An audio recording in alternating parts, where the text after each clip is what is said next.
The Ranger and the Orphan. Caleb Turner had lost everything: his ranch, his future, his reason to keep moving forward. The Arizona Territory had a way of grinding men down to dust, and he was nearly there. But behind a weathered general store in a dying frontier town, a sound stopped him cold. A young girl's voice singing softly to a stray dog. He'd heard plenty of singing in saloons and churches, but this was different, pure, unbroken, impossibly hopeful. The girl was maybe 7, thin as a rail, with eyes that had seen too much. Her name was Lily Harper, and she'd been searching for ghosts for 2 years. In that moment, without knowing it, they found each other. Thank you for joining this story. If it touches your heart, please like this video and comment with your city so I can see how far Lily and Caleb's journey travels. Now, let me take you back to where it all began. The Arizona Territory, 1883, was not a forgiving place. It swallowed hope like the desert swallowed rain, quick, complete, without ceremony. Towns sprouted up around silver strikes and dried up just as fast when the veins ran out. Men came west chasing dreams and left chasing survival, if they left at all. The land demanded everything and promised nothing, and Caleb Turner had learned that lesson the hardest way possible. He rode into redemption on a Thursday afternoon when the sun sat high and mean, turning the main street into a ribbon of white dust. The town barely deserved the name, maybe 40 buildings, half of them empty, the rest clinging to commerce like drowning men to driftwood. The Silver Lady mine had played out 6 months prior, and the exodus had been swift. What remained was a collection of holdouts, drifters, and people too stubborn or too broke to leave. Caleb fell into the drifter category, though stubborn and broke fit him just fine too. He was 32 but looked older. The sun had carved lines around his eyes and mouth, and his hands bore the calluses and scars of a man who'd worked cattle, horses, and hard ground his entire adult life. His hat was sweat-stained and shapeless. His shirt had been patched twice. The horse beneath him, a roan gelding named Rust, moved with the weary patience of an animal that had covered too many empty miles. 3 months ago, Caleb had owned a small ranch in southern Colorado. Nothing grand, 160 acres, a cabin, decent water, enough grass to run 50 head. He'd built it over 7 years, saving every dollar, working himself half to death, believing that land and honest labor could build something permanent. Then came the drought, 2 seasons without rain. The grass turned to tinder, the creek to dust. He sold the cattle at a loss, borrowed against the land, and prayed for weather that never came. When the bank took the deed, the banker hadn't even looked him in the eye. Caleb left Colorado with Rust, a bedroll, $43, and the hollow understanding that everything he'd believed about working hard and building a future was a lie, the territory told to fools. He'd been drifting south ever since, taking day work where he could find it, sleeping rough, talking to no one. The plan, if it could be called that, was to reach Mexico, maybe find ranch work down there where the land hadn't yet been parceled and titled and stolen by men in pressed suits. But the plan didn't matter much. Nothing did. Redemption's main street offered the usual: a general store, a saloon, a livery, a boarding house that looked like a strong wind might finish it. Caleb guided Russ toward the livery, dismounted stiffly, and led the gelding inside. The liveryman was an ancient Mexican with one clouded eye and hands that moved with surprising gentleness as he examined Rust.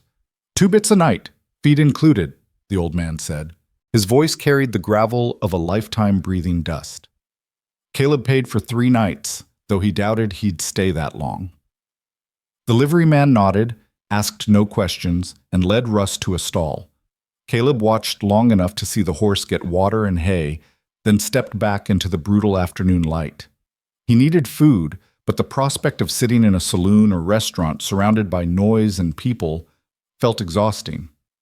Instead, he walked toward the general store, figuring he'd buy jerky and hardtack and eat somewhere quiet. The store was a tired building with a false front and windows that needed washing. A hand-painted sign read, "Morrison's Dry Goods and Provisions." Caleb pushed through the door. Inside smelled like coffee, leather, and the particular mustiness of a place that hadn't seen much business lately. Shelves lined the walls, half empty. A woman behind the counter, 50-ish, gray-haired, sharp-eyed, looked up from a ledger. "Help you?" "Jerky. Hardtack if you've got it. Coffee."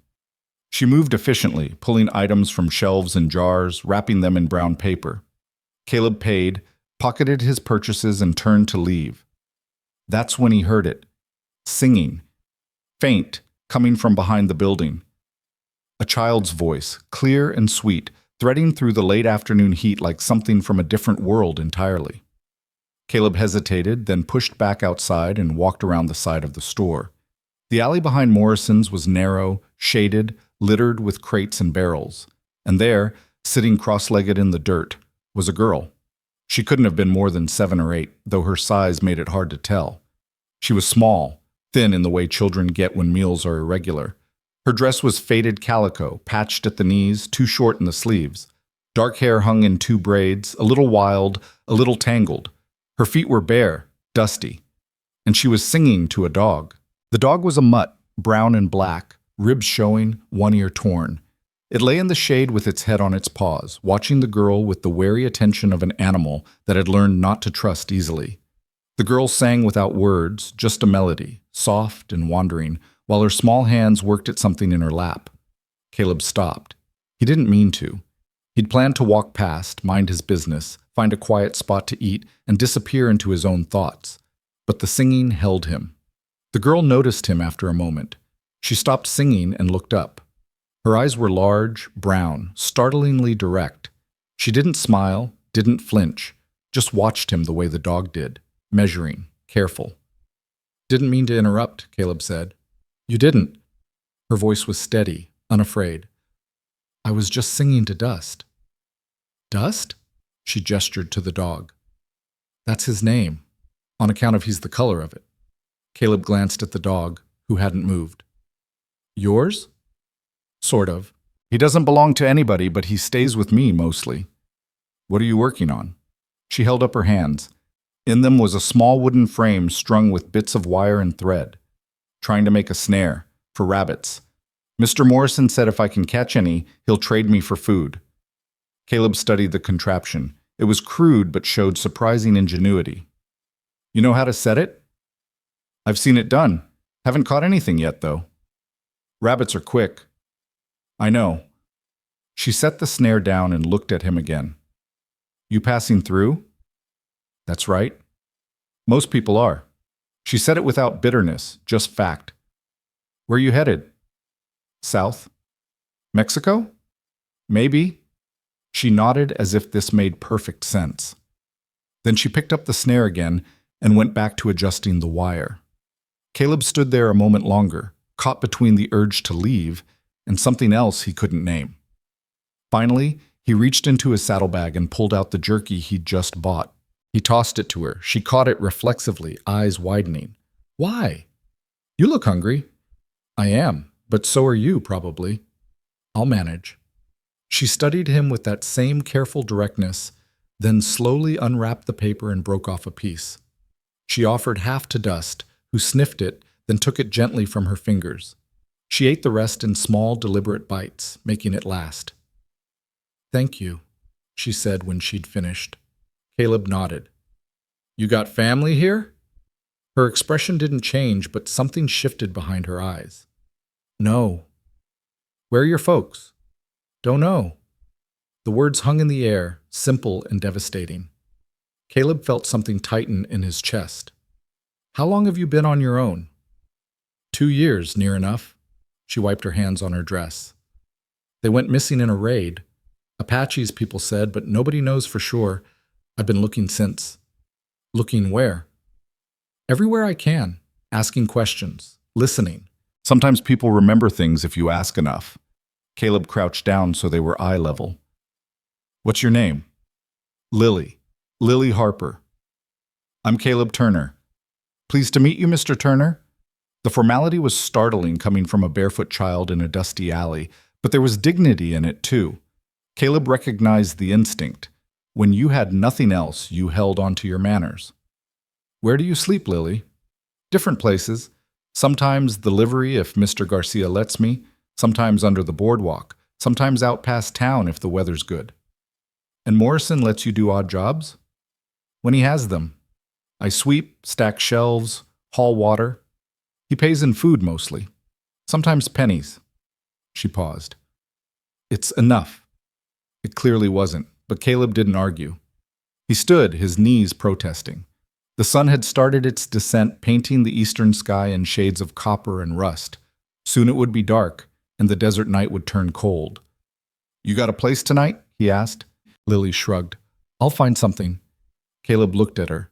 This small, fierce creature who sang to stray dogs and built rabbit snares and searched for parents who were almost certainly dead. He thought about walking away. He thought about Mexico. He thought about the fact that he had nothing to offer anyone, least of all, a lost child. Then he thought about the sound of her singing and how it had stopped him when nothing else had in weeks. Come on, he said. She tilted her head. Where? Boarding house. I've got a room for 3 nights. You can sleep on the floor if you want. Better than a boardwalk. Lily studied him for a long moment. Dust lifted his head, watching. Finally, she stood, brushing dirt from her dress. Okay, but just for tonight. Just for tonight, Caleb agreed, though something in his voice suggested neither of them believed it. The boarding house was run by a widow named Mrs. Carlson, a sturdy woman with iron-gray hair and a permanent expression of mild disapproval. She looked from Caleb to Lily and back again when they appeared at her door. This your daughter? She asked. No, ma'am, but she needs a place to sleep tonight. Mrs. Carlson's eyes narrowed. I don't run a charity. I'm not asking for one. I've paid for a room. She'll sleep on the floor. Won't cause trouble. The widow studied Lily, who met her gaze without flinching. After a moment, Mrs. Carlson sighed. Fine, but she cleans up first. I won't have filth tracked through my house. Yes, ma'am, Lily said quietly. Mrs. Carlson led them inside, showed Lily to a washroom with a basin and soap, then pointed Caleb toward his room, a small space with a narrow bed, a chair, and a window that overlooked the street. He set down his gear and waited. 20 minutes later, Lily appeared in the doorway. She'd washed her face and hands, rebraided her hair, and somehow looked even smaller, cleaner, more vulnerable. Dust followed at her heels. Dog stays outside, Mrs. Carlson called from downstairs. Lily's face fell. Caleb saw it, the way her shoulders tightened, the way her fingers curled into fists. He stepped into the hall. Mrs. Carlson, the dog's quiet. Won't be any trouble. Rules are rules, Mr. Turner. Yes, ma'am, but the dog sleeps or we both do. Your choice. There was a long silence. Then Mrs. Carlson appeared at the bottom of the stairs, arms crossed. She looked at Lily, then at Dust, then at Caleb. You're more trouble than you're worth, she muttered, but she didn't argue further. Back in the room, Lily sat on the floor with Dust curled beside her. Caleb pulled the spare blanket from the bed and handed it to her. Thank you, she said. You eaten today besides that jerky? Some. Mr. Morrison gave me bread this morning. Caleb nodded. He unwrapped the hardtack and coffee, realized how inadequate it was, and stood. Wait here. He found Mrs. Carlson in the kitchen and paid her for 2 bowls of stew. She served them without comment, thick, hot, filled with potatoes and carrots, and chunks of beef that tasted like the best thing Caleb had eaten in weeks. He carried the bowls upstairs. Lily ate slowly, methodically, the way people do when they're used to hunger and know better than to rush. Dust got the last few bites of meat. When she finished, she set the bowl aside and looked at Caleb. Why are you being nice to me? The question was so direct it caught him off guard. He thought about it, trying to find an answer that made sense. Don't know, he said finally. Guess I heard you singing. That's a strange reason. Maybe. She considered this, then nodded as if it were settled. Are you really going to Mexico? Was planning on it. Why? Nothing left for me here. What happened? Caleb looked at her, this child who asked hard questions like they were normal conversation. Most people tiptoed around pain. Lily walked straight through it. Lost my ranch, he said. Lost everything I'd built. Didn't seem like much point staying. So you're running away. The words stung because they were true. Caleb set his bowl down. What about you? You've been looking for your parents for 2 years. What happens if you don't find them? I will. But what if you don't? Her jaw tightened. Then I'll keep looking. Forever? If I have to. They sat in silence for a while. Outside, the night sounds of redemption drifted through the window. Horses, voices, the distant clatter of a piano from the saloon. Dust snored softly. Lily pulled the blanket around her shoulders. Mr. Turner? Yeah? Do you think they're dead? The question came quietly, without drama, but Caleb heard the fear underneath it. He could have lied. Should have, probably. But something in Lily's eyes told him she'd know. I don't know, he said, but I think you're brave for looking. I'm not brave. I'm just stubborn. Sometimes that's the same thing. She smiled a little at that, the first real expression of lightness he'd seen from her. Then she lay down, dust pressed against her side, and closed her eyes. Caleb sat in the chair and watched her sleep. He thought about leaving in the morning, saddling Rust, and continuing south. He thought about how easy it would be to slip away before she woke. He thought about Mexico, about starting over, about the fact that he'd already lost everything and had nothing left to give. But when dawn came, gray and cold, he was still there. Caleb woke to find Lily already up, sitting cross-legged by the window with Dust's head in her lap.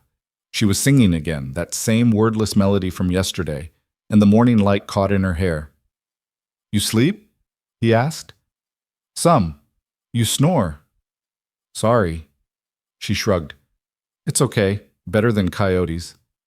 Caleb stood, stretched, felt his back protest. He was getting too old to sleep in chairs. You hungry? Always. They went downstairs.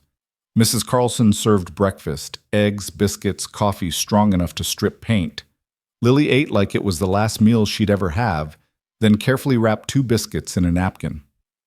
For later, she explained. After breakfast, Caleb walked Lily back to Morrison's. The store was just opening, and Morrison himself, a thin man with spectacles and a nervous disposition, looked relieved to see her. Lily, thank God. I've got 3 crates need unpacking, and the back room's a disaster. I'll do it, Mr. Morrison. She glanced at Caleb. Thank you for last night. You're welcome. She hesitated, then stuck out her hand. Caleb shook it, her small fingers disappearing in his. Then she disappeared into the store, dust trailing behind her. Caleb stood there for a moment, unsure what to do next. He'd planned to leave today. Redemption had nothing for him. But his feet didn't move. He spent the morning at the livery, checking on Rust, talking with Garcia about the area. The old man spoke slowly, choosing his words with care. The girl, Garcia said.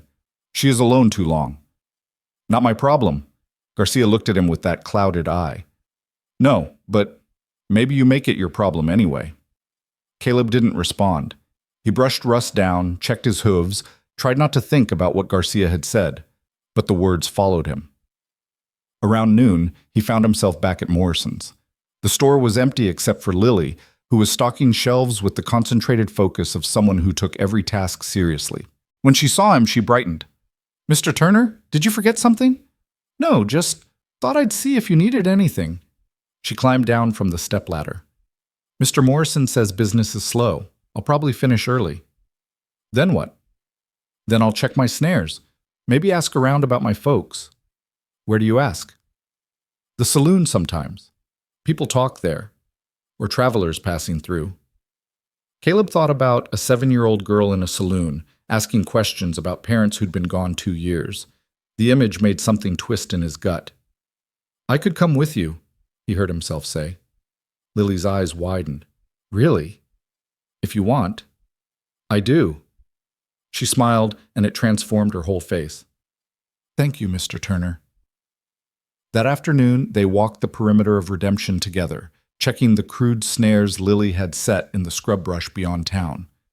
All were empty. She didn't seem discouraged, just reset them with patient efficiency, while Caleb watched and offered occasional suggestions. You need to set them on the trails, he said, where you see tracks. Rabbits are creatures of habit. How do you know? Hunted them as a kid. Had to. We didn't have much. Lily studied him. Where are you from? Kansas originally, moved west when I was 16. Why? Same reason everybody does. Thought it would be different. Was it? Caleb looked out at the desert, the mountains rising purple in the distance, the sky impossibly big and blue. Yeah, just not the way I expected. They walked back to town as the sun dropped. Lily chattered about small things. Birds she'd seen, a lizard Dust had tried to catch, a story Mr. Morrison had told about the mine. Caleb found himself listening, actually listening, in a way he hadn't listened to anything in months. At the boarding house, Mrs. Carlson was waiting. "Mr. Turner, a word." Caleb followed her into the kitchen. She crossed her arms, her expression stern. "You planning on making this a regular thing?" "What thing?" "The girl. She can't stay here indefinitely. I'm not equipped for children." "I understand." "Do you? Because it seems to me you're getting attached, and that's a mistake. She's not yours. You can't fix her situation." "I'm not trying to fix anything." Mrs. Carlson's expression softened slightly. "Then what are you doing?" Caleb didn't have an answer. He looked past her through the doorway to where Lily sat on the stairs scratching Dust's ears. "I don't know," he said finally. That night, Lily asked him about his ranch. They were sitting in his room again, the lamp burning low, shadows dancing on the walls. She'd been quiet for a while, and Caleb thought she'd fallen asleep. Then her voice came out of the darkness. "What was it like? Your ranch?" Caleb leaned back in the chair. "Small. A cabin, a barn, some corrals.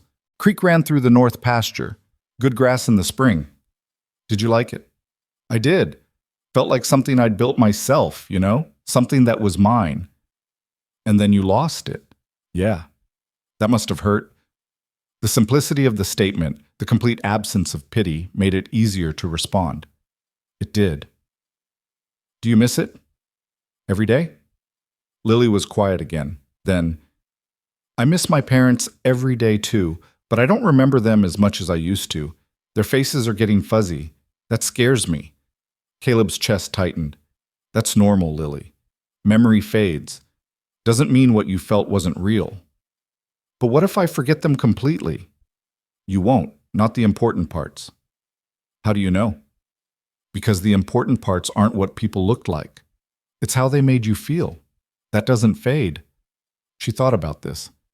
"My mama used to sing. That's why I sing. I don't want to forget the sound." "Then keep singing." "Even if they're gone?" "Especially then." Lily pulled the blanket tighter. "Mr. Turner, how long are you staying in Redemption?" "Don't know." "But you're still going to Mexico." "Eventually." "Can I come?" The question caught him completely off guard. Caleb sat up. "Lily, I know I'm just a kid, and I know you don't owe me anything. But if you're going anyway, and I don't have anywhere else, maybe I could help. I'm good with horses, I can cook a little, I wouldn't be trouble." "It's not about trouble." "Then what's it about?" Caleb struggled for words. "I can barely take care of myself. I lost everything I had.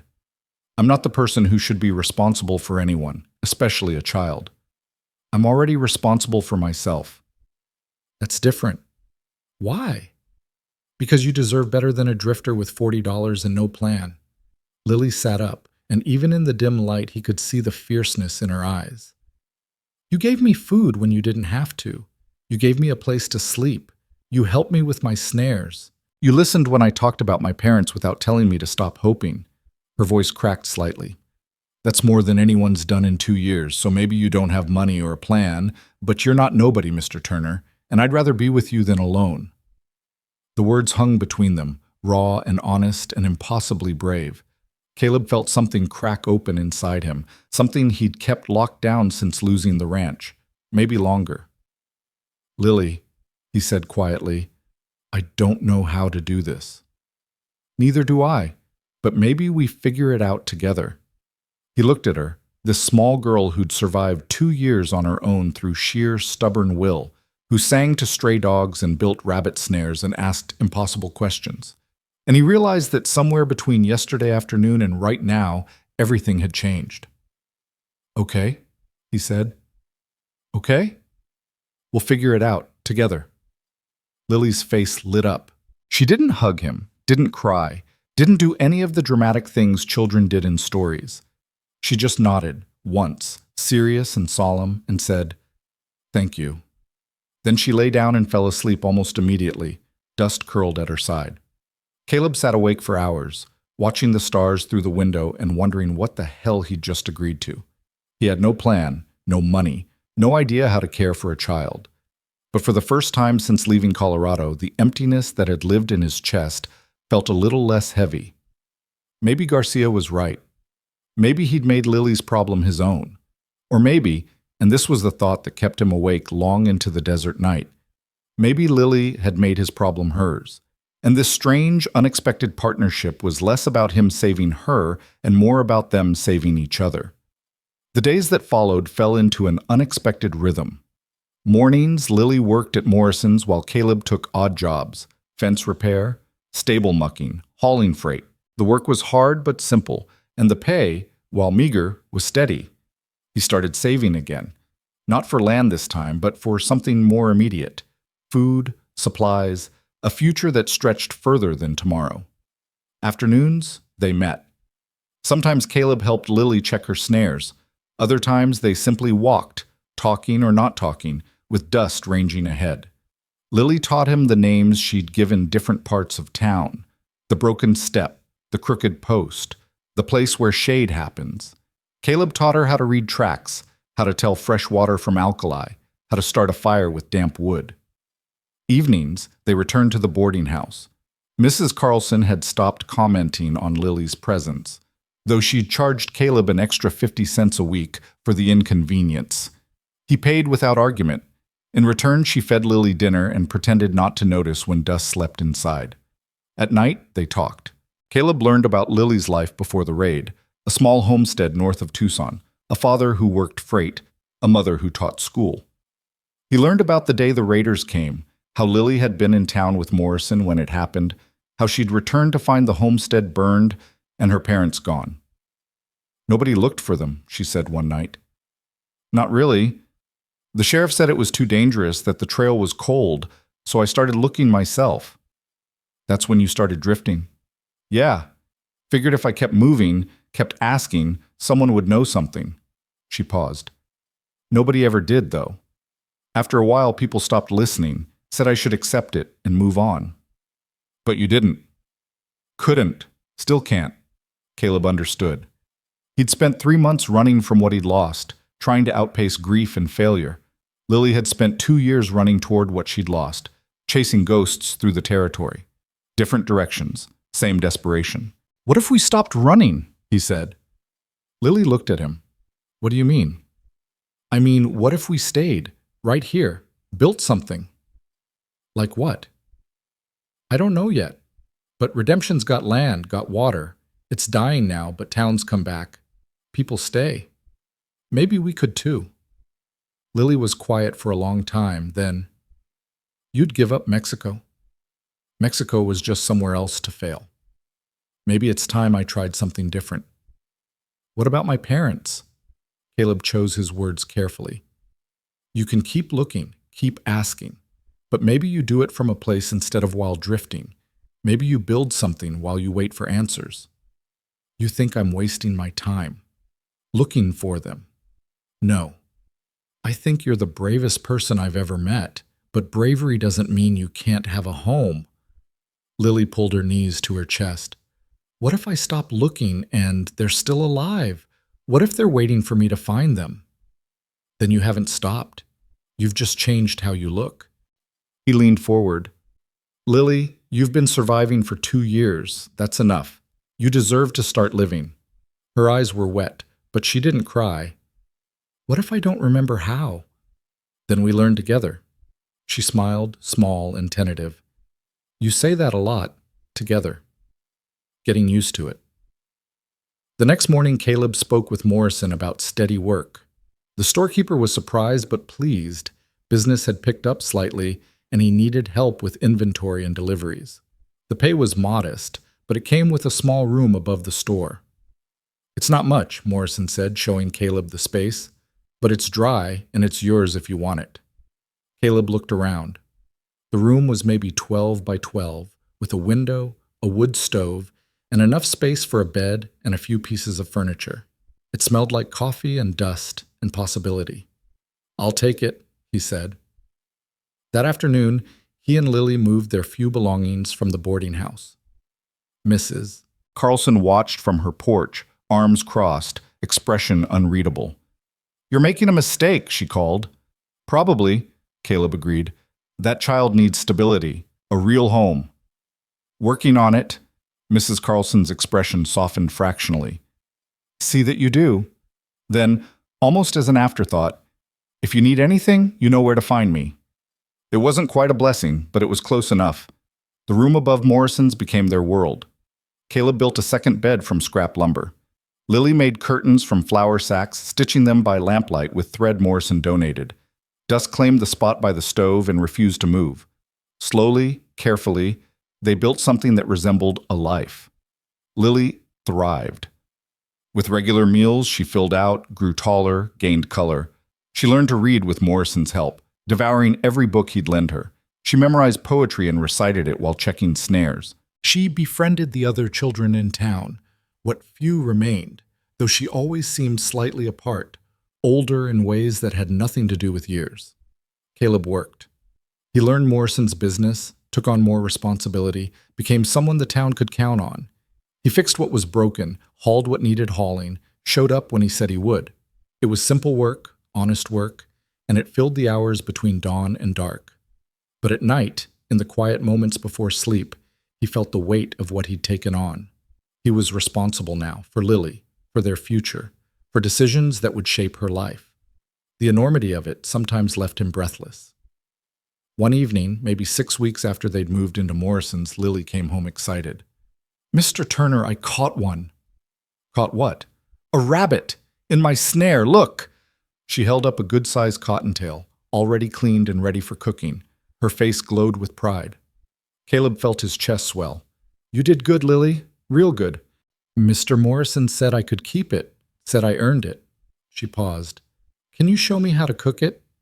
They made stew together, Lily learning as they went, how to brown the meat, how to layer flavors, how to stretch ingredients. When it was done, they ate in comfortable silence, dust getting the bones. "Mr. Turner?" "Yeah?" "I like it here. With you." Simple words, but they carried weight. Caleb set down his bowl. "I like it too." "Does that mean we're staying, for real?" He thought about the question, about what it meant to commit to something, to plant roots in uncertain ground. He thought about his ranch, about how he'd believed land and hard work would be enough. He'd been wrong then. But maybe the mistake wasn't the believing. Maybe it was believing in the wrong things. "Yeah," he said, "we're staying." Lily smiled. It reached her eyes this time, bright and unguarded. "Good, because I already told everyone you're my pa." Caleb's breath caught. "You what?" "Not really." "But sort of. They asked who I was staying with, and I said my pa. It was easier than explaining."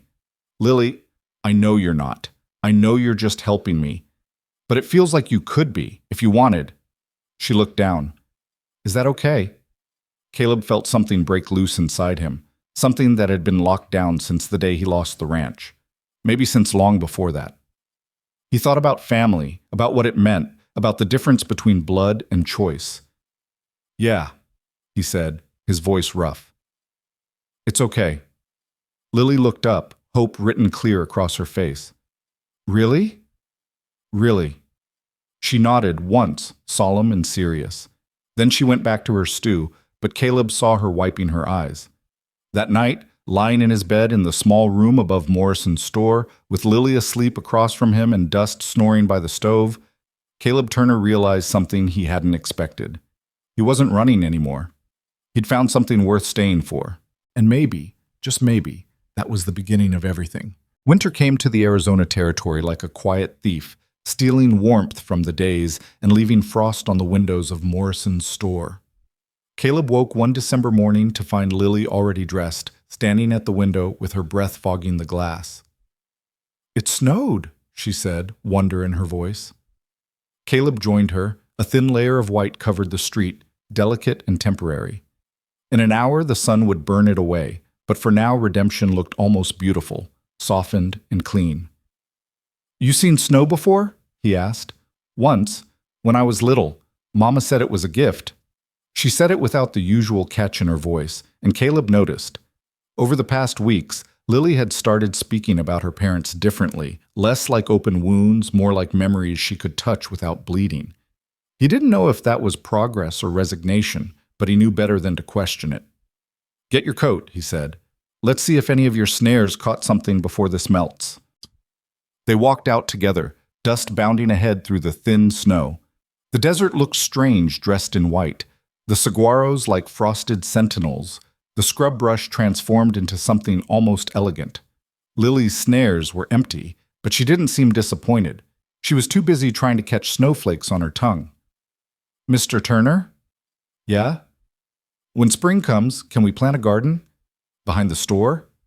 "Morrison might let us." "Why?" "Mama had a garden. Tomatoes, beans, squash. She said growing things was like keeping promises to the earth." Lily scuffed her boot through the snow. "I want to remember how." "Then we'll plant one." She looked up at him, and the gratitude in her eyes made his chest tight. These small things, a garden, a bed, regular meals, they meant everything to her because for 2 years she'd had nothing. Caleb was beginning to understand that healing wasn't dramatic. It was quiet, built from ordinary moments strung together like beads on a string. They returned to find Morrison opening the store, his breath pluming in the cold air. "Caleb, got a delivery needs making. 3 crates to the Rockingham Ranch, about 8 miles northeast. Pays $2 if you can manage it today." "I can manage it." "Take the wagon and dress warm. Temperature's dropping." Caleb hitched Morrison's wagon, loaded the crates, and was preparing to leave when Lily appeared with a bundle. "Food," she said, "for the road, and I put in a blanket in case you get stuck." "I'll be back before dark." "I know, but just in case."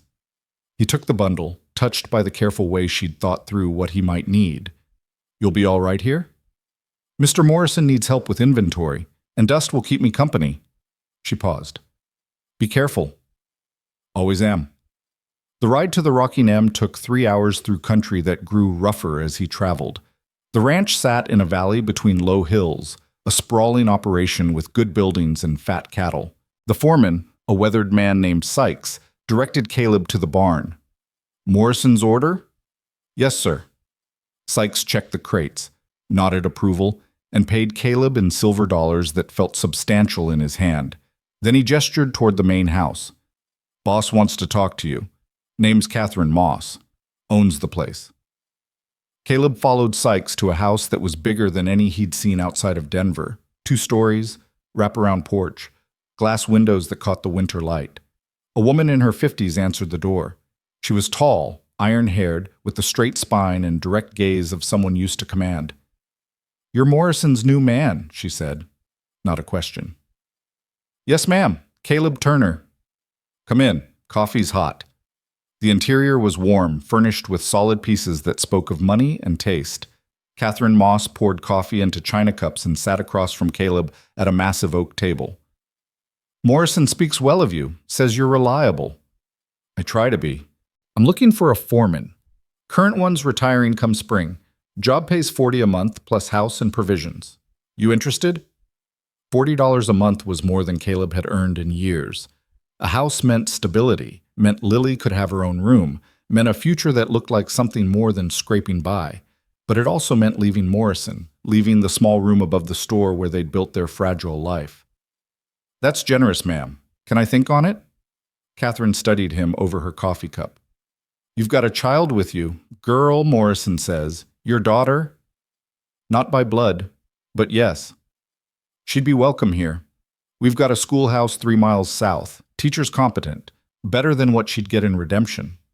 "I appreciate that." "Think on it then. But don't think too long. I need an answer by January." Caleb rode back to Redemption as the sun dropped toward the mountains, turning the snow-dusted landscape shades of orange and gold. His mind churned. $40 a month. A real house. Education for Lily. Everything he'd wanted when he first headed west. But something nagged at him. He'd built his Colorado ranch believing that land and money equaled security, and he'd lost it all anyway. What mattered now felt different, though he couldn't quite name what it was. Lily was waiting when he arrived, helping Morrison close up the store. Her face lit up when she saw him. You're back. How was it? Cold, long. Made some good money, though. At dinner, stew again, Lily was getting good at it. He told her about Catherine Moss's offer. He expected excitement. Instead, Lily's face went carefully neutral. $40 is a lot, she said. It is. And a house would be nice. Would be. She pushed beans around her plate. When would we leave? Spring, if I took it. Do you want to? Caleb set down his fork. I'm asking what you think. You're the grown-up. You should decide. We're partners, remember? We decide together. Lily looked up, and he saw the fear she was trying to hide. What if you decide you don't want me anymore? What if the new job is too much and I'm just in the way? The words hit him like a fist. He moved to her side of the table, crouched down so they were eye level. Listen to me. I'm not leaving you. I'm not sending you away. Whatever we do, wherever we go, we do it together. Understand? But what if... No. What ifs? You're stuck with me, Lily Harper, for as long as you'll have me. Her eyes filled, but she didn't cry. She just nodded, once, fierce and certain. Okay. Okay. So what do you think about the rocking M? She thought about it, the way she thought about everything, seriously, carefully. I think it sounds good, but I think I like it here too. With Mr. Morrison and Mrs. Carlson and Mr. Garcia, they're like family, sort of. They are, aren't they? So maybe we don't have to go somewhere else to have a good life. Maybe we already have one. Out of the mouths of children, Caleb thought. He stood, ruffled her hair. Maybe we do. That night, he wrote a polite letter to Catherine Moss declining her offer. It felt right. Felt like choosing something real over something that just looked good on paper. He didn't know if it was the smart decision, but it was the true one, and that seemed more important. The weeks between Christmas and New Year passed in a blur of work and small celebrations. Morrison gave them a turkey, which Lily cooked with comical seriousness, consulting a cookbook like it held the secrets of the universe. Mrs. Carlson sent over a pie. Garcia carved Lily a small wooden dog that looked remarkably like dust. On Christmas Eve, Lily presented Caleb with a gift wrapped in brown paper and string. Inside was a handkerchief she'd embroidered with his initials. I practiced on scraps first, she said, anxious. Mrs. Carlson showed me how. Is it okay? The stitches were uneven, the letters crooked, and it was the most beautiful thing anyone had ever made for him. It's perfect, he said, his voice rough. You're just saying that. I'm not. It's perfect because you made it. She smiled, pleased and embarrassed. I didn't know what else to get you. You already have everything you need. Caleb thought about that. A few months ago, he'd had nothing. No home, no purpose, no reason to keep going. Now he had a room above a general store, a job that paid barely enough, and a 7-year-old girl who embroidered crooked letters onto handkerchiefs. You're right, he said. I do have everything I need. January arrived with clear skies and bitter cold. One afternoon, Lily came racing into the store, breathless and excited. Mr. Turner, there's a man asking about the raid. The one where my parents, he says he was there. Caleb's stomach dropped. In the months since they'd settled in Redemption, Lily had stopped asking strangers about her parents. He'd hoped she was moving past it, learning to live with not knowing, but hope, he was learning, didn't die easy. Where? The saloon. Mr. Morrison said I couldn't go in, so I've been waiting for you. Caleb closed the ledger he'd been working on. All right, let's go talk to him. The saloon was dim and smoky, smelling of whiskey and unwashed men. The bartender, a man named Sullivan, pointed to a table in the corner where a grizzled prospector sat nursing a drink. That's him. Name's Peterson. Says he was working a claim near Tucson a couple years back. Caleb approached with Lily, half hidden behind him. Peterson looked up, squinting. Help you? My daughter here has some questions. About a raid near Tucson 2 years ago. Peterson's face shifted, memory surfacing. I remember. Apache raid, people said. Burned out a few homesteads, killed some folks, took others. Bad business. Lily stepped forward, her voice steady despite the tremor in her hands. My parents were there. James and Sarah Harper. Did you see them? Do you know what happened? Peterson studied her for a long moment. Then he shook his head. I'm sorry, girl. I didn't know any names. Just heard about it passing through. Saw some of the burned places after. But the people, he trailed off. Were there survivors? Lily pressed. A few. Most got taken to Tucson, far as I know. There was talk of some captives being recovered later, but I moved on before I heard how that ended. Where in Tucson? Who would know? Try the sheriff's office. They kept records. Lily turned to Caleb, hope blazing in her eyes. Can we go? To Tucson? Please? Caleb's chest tightened. Tucson was a week's ride, maybe more. It meant leaving work, spending money they didn't have much of, chasing information that was probably long gone. But looking at Lily's face, he knew he couldn't say no. We'll go, he said, soon as we can arrange it. They left 3 days later on a cold January morning, riding Rust with their supplies packed tight. Morrison had given Caleb time off. Mrs. Carlson had packed food, and Garcia had checked Rust's shoes personally. The whole town, it seemed, had invested in this journey. The ride to Tucson took 6 days. They traveled slowly, camping under stars so bright they looked like holes punched in the sky. Lily talked constantly at first, spinning scenarios about what they'd find, how her parents might be alive and waiting. Caleb let her talk, didn't crush her hope, but didn't feed it either. By the 4th day, her chatter had quieted. They rode in companionable silence, dust trotting alongside, the desert vast and indifferent around them. What if they are dead? Lily asked one night, staring into their campfire. Then we know, and we can stop wondering. Will that make it better? I don't know, but sometimes knowing is better than not knowing, even when the truth hurts. She nodded, pulling her blanket tighter. I'm scared. Me too. Of what? Of not being enough. If the news is bad. Lily looked at him across the flames. You're already enough, Mr. Turner. You've always been enough. The simple faith in her voice undid something in him. Caleb looked away, blinking hard. Get some sleep, long day tomorrow. Tucson was bigger than Redemption, a real city with adobe buildings and crowded streets. They found the sheriff's office near the plaza, a sturdy structure with bars on the windows. The sheriff was a tired-looking man named Garrett, who listened to Lily's story with patient attention. Harper, you said? James and Sarah? Yes, sir. They were at a homestead north of here. The raid was 2 years ago, January. Garrett pulled out a ledger, flipped through pages. I remember that raid. We sent deputies out, but the trail went cold fast. Most of the dead we found were... He glanced at Lily. We identified what we could. Were my parents among them? He checked his records. No record of James or Sarah Harper among the deceased. Hope flared in Lily's eyes. Then they could be alive. Could be. Or they could have been taken. Apaches sometimes traded captives, sometimes kept them, sometimes... He didn't finish. Was there a list of survivors, of people who were recovered? Garrett turned more pages. There was a group recovered about 6 months after the raid. Army patrol found them at a camp near the border. Names here are... He squinted. Mary Donovan, Thomas Chen, Elizabeth Short, Robert Keene. No Harpers. The hope in Lily's face dimmed but didn't die. What about after that? Any other recoveries? None recorded here. I'm sorry, miss. Your best bet might be the mission. They kept track of displaced persons, helped folks relocate. Father Miguel runs it. The mission was a beautiful old building with thick walls and a courtyard garden. Father Miguel was ancient, bent, with kind eyes that had seen too much suffering. The Harpers, he murmured, thinking. Yes, I remember. Young couple, worked freight and teaching, good people. Lily gripped Caleb's hand hard.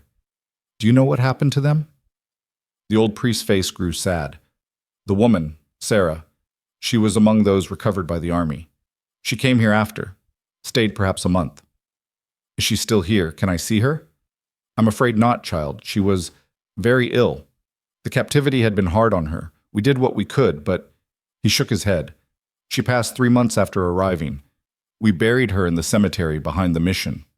The words fell like stones. Lily swayed and Caleb caught her, held her steady. And my father? She whispered. James Harper? He was among the dead found at the homestead. I'm so sorry. Lily made a sound like all the air had left her body. Caleb pulled her close, felt her shaking against him. Father Miguel watched with infinite compassion. Would you like to see your mother's grave? Lily nodded, unable to speak. The cemetery was peaceful, shaded by mesquite trees. Sarah Harper's grave was marked with a simple wooden cross. Father Miguel left them alone. Caleb held Lily while she cried. Not the wild, hysterical crying of a child, but the deep, wrenching sobs of someone finally letting go of hope they'd carried too long. He didn't tell her it would be okay. He didn't offer empty comfort. He just held her and let her grieve. When the tears finally slowed, Lily wiped her face on her sleeve. "She was here," she said, her voice raw. "For 3 whole months, she was here. And I didn't know. I was looking everywhere else, and she was right here. And I didn't know." "You couldn't have known." "But if I'd come sooner, if I'd asked the right questions, maybe I could have seen her. Maybe she was waiting for me, and I never came." "Lily, listen to me." Caleb turned her to face him. "Your mother knew you loved her. She knew you were out there. And I guarantee she spent her last days hoping you were safe and cared for. That's what parents do." "How do you know?" "Because that's what I'd do. If something happened to me, I'd want to know you were all right. That's all that would matter." Lily looked at him, red-eyed and exhausted. "You mean that? About me?" "Every word." She turned back to the grave. "I thought finding them would fix everything. I thought if I just knew what happened, I could stop feeling so lost. And now? Now I just feel sad and tired, and like I wasted 2 years chasing something I can't have back." Caleb knelt beside her. "You didn't waste anything. You honored your parents by never giving up. That took courage. But now you know. And now you can decide what comes next." "What if I don't know what comes next?" "Then we figure it out. Together." That word again, together. It had become their anchor, their promise, the foundation of everything they were building. They stayed in Tucson 3 more days. Lily visited the grave each day, talking to her mother in quiet words Caleb couldn't hear. She picked wildflowers and left them by the cross. She cried some, but less each time. Slowly, painfully, she was saying goodbye. On their last night, Father Miguel invited them to dinner. Over simple food, Lily asked questions about her mother's final days. The priest answered gently, painting a picture of a woman who'd suffered but maintained her faith, who'd spoken often of her daughter, who'd died peacefully in her sleep. "She left something for you," Father Miguel said, "if you were ever found." He disappeared into the mission and returned with a small wooden box. Inside was a letter, yellowed and carefully folded, and a locket containing 2 small portraits. Lily opened the letter with shaking hands. Caleb watched her eyes move across the words, saw tears spill down her cheeks. When she finished, she handed it to him. The handwriting was elegant but shaky. "My dearest Lily, if you are reading this, then God has answered my prayers, and you are alive and well. I am so sorry I could not come find you myself. I am so sorry for everything that happened. Know that your father and I loved you more than words can say. Know that our last thoughts were of you. Be brave, my darling girl. Be kind. Find joy where you can. And know that love never dies, not truly. We will always be with you. Your loving mother, Sarah Harper." Caleb folded the letter carefully and handed it back. Lily clutched it to her chest. "I can keep this?" "It's yours," Father Miguel said, "as is the locket. She wanted you to have something to remember them by." That night, back in their rented room, Lily opened the locket. Inside were tiny painted portraits, a serious-looking man with kind eyes, a woman with Lily's exact smile. "They look nice," Caleb said. "They were. They really were." Lily closed the locket, fastened it around her neck. "Mr. Turner?" "Yeah?" "Thank you for bringing me here. I know it was hard and expensive, and you probably didn't want to, but thank you. There's nowhere else I'd rather have been." "Really? Really?" She was quiet for a moment. "I think I'm ready to go home now." Home. Not back to redemption, but home. The distinction wasn't lost on Caleb. "Then that's where we'll go."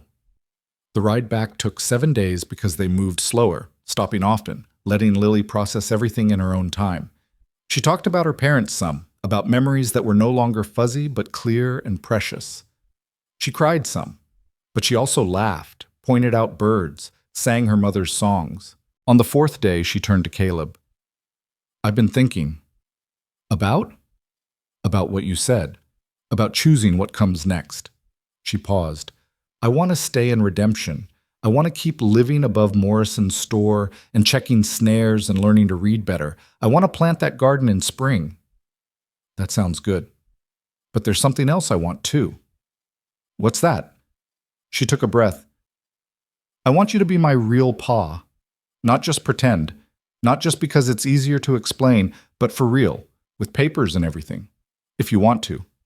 Caleb's throat closed. He reined Russ to a stop, turned to look at her fully.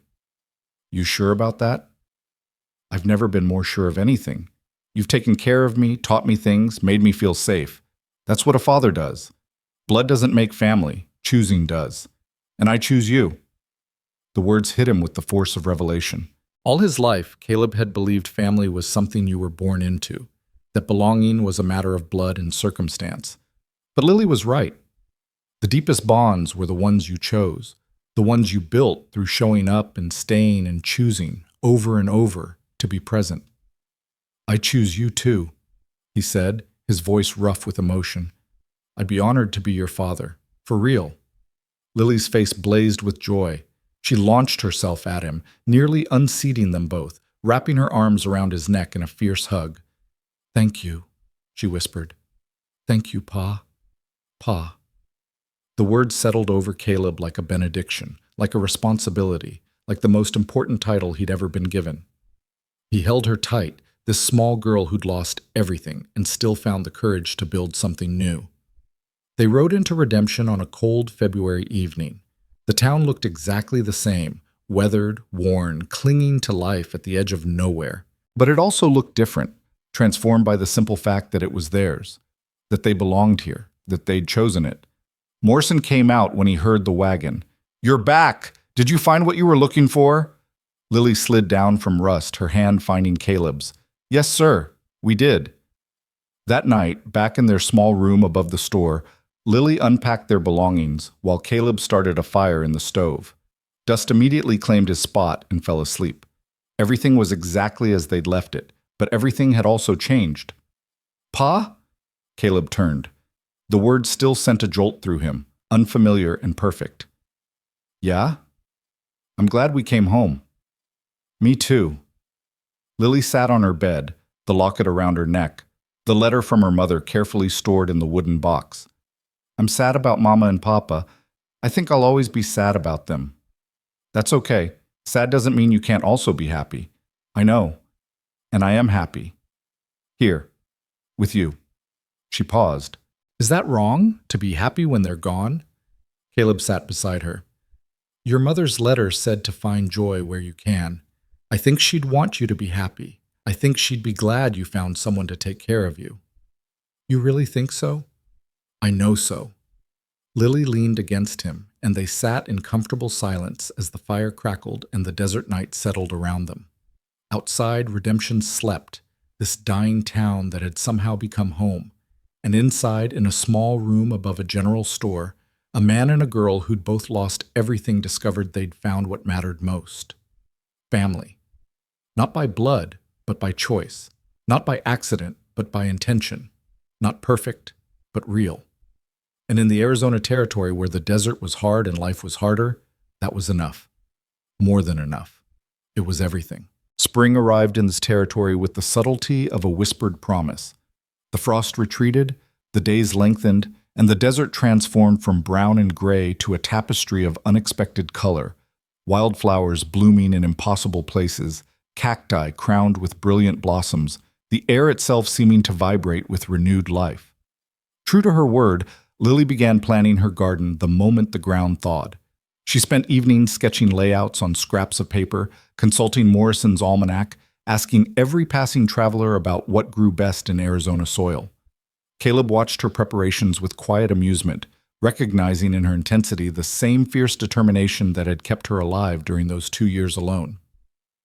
You know, most of this probably won't grow, he said one evening as she pored over seed catalogs Morrison had saved from 3 years prior. Most isn't all, she replied without looking up. Mama always said you plant twice what you need because half won't make it. That way you still have enough. Your mama was a smart woman. She was. Lily's finger traced the description of tomato varieties. I remember her garden, how it smelled after rain, how she'd send me out to pick beans and I'd eat half of them before I got back to the house. She smiled at the memory, and Caleb noticed it didn't hurt her the way it used to. The sharp edges of grief had worn smooth, transformed into something she could hold without bleeding. Morrison agreed to let them use the plot behind the store, a patch of ground roughly 20 feet square that had served mainly as a collection point for broken crates and rusted equipment. Caleb and Lily spent a full week clearing it, hauling away debris, turning the hard-packed earth with a borrowed spade. The work was backbreaking, and Caleb's shoulders ached each night, but Lily attacked it with such enthusiasm that he couldn't help but be infected by her energy. "Look, Pa," she said on the third day, holding up something she'd unearthed. It was a horseshoe, old and pitted with rust. "That's good luck, isn't it?" "Supposed to be." She cleaned it off and hung it above the door to their room, open end up so the luck wouldn't run out. Mrs. Carlson, who'd come by with a basket of starter plants she'd somehow acquired, nodded approvingly. "You're doing it right," the widow said. "The garden and the luck both. Your mama would be proud." It was the first time Mrs. Carlson had referenced Lily's mother directly, and the acknowledgement seemed to settle something in Lily. She stood straighter, smiled wider. "Thank you, ma'am. I hope she would be." They planted in early April tomatoes, beans, squash, carrots, a few experimental potatoes. Lily worked with meticulous care, spacing each seed according to the almanac's instructions, watering with a gentleness that suggested she was handling something precious. Because she was, Caleb realized, this wasn't just about vegetables. This was about keeping a promise, about honoring her mother's memory, about putting down roots in more ways than one. The garden became the talk of redemption, mostly because there wasn't much else to talk about. People stopped by to offer advice, criticism, and occasional gifts of manure or compost. Garcia brought a length of chicken wire to keep out rabbits. Morrison donated a rain barrel. Even Sullivan from the saloon contributed an old wagon wheel that Lily turned into a trellis for the beans. "Town's taking an interest," Caleb observed one evening as he and Lily watered the emerging seedlings. "People like to be part of things," Lily said. "Mama used to say that everyone wants to feel useful. The garden gives them a reason." "When'd you get so wise?" "I've always been wise. You're just now noticing." He flicked water at her, and she shrieked with laughter, chasing him around the garden with the watering can. Dust barked and circled them, caught up in the joy of it. For a moment they were just a father and daughter playing, no past weighing on them, no future to worry about. Just the present, golden and perfect. But life in a frontier town was never simple for long. In late April, a man named Dalton arrived in Redemption. He was a land speculator from back east, dressed in a suit too fine for the territory, with soft hands and a calculating smile. He took a room at Mrs. Carlson's and began making the rounds, talking to property owners, asking questions about mineral rights and water access. Morrison was immediately suspicious. Men like that don't come to dying towns unless they know something we don't. "Maybe he's just looking," Caleb suggested. "Maybe, but I've seen this before. Man comes, asks questions, smiles a lot. 6 months later, half the town's been bought out for pennies, and someone's getting rich off what we didn't know we had." Caleb couldn't argue with the logic. The territory was full of stories about outsiders swooping in, exploiting resources, leaving ruin in their wake. But Redemption was barely holding on as it was. What could it possibly have that someone wanted? The answer came a week later when Dalton called a town meeting at the saloon. The turnout was good, nearly 40 people, which was most of Redemption's remaining population. Dalton stood at the front of the room, that smile fixed on his face like paint. "Ladies and gentlemen, thank you for coming. I'll be brief because I respect your time. I represent Eastern investors interested in developing this region. Recent surveys suggest significant copper deposits in the hills north of here. We're prepared to make very generous offers for mineral rights and land purchases." The room erupted in conversation. Copper meant money, meant jobs, meant the possibility of Redemption coming back to life. Dalton let them talk, then raised his hand for silence. "We're prepared to pay fair market value plus 20% for any land or rights you're willing to sell. That's money in hand, guaranteed. No risk, no waiting. Just clean, simple transactions. What's the catch? Morrison asked from the back of the room. Dalton's smile never wavered. No catch. We take the risk of development. You take the certainty of payment. Everyone wins. And if we don't want to sell? This from Garcia, his voice quiet but firm. That's entirely your right. We're not here to force anyone. But I'd encourage you to think carefully. This is a rare opportunity. Dying towns don't get second chances often. The meeting broke up with people arguing in tight clusters. Some saw salvation, others smelled a trap.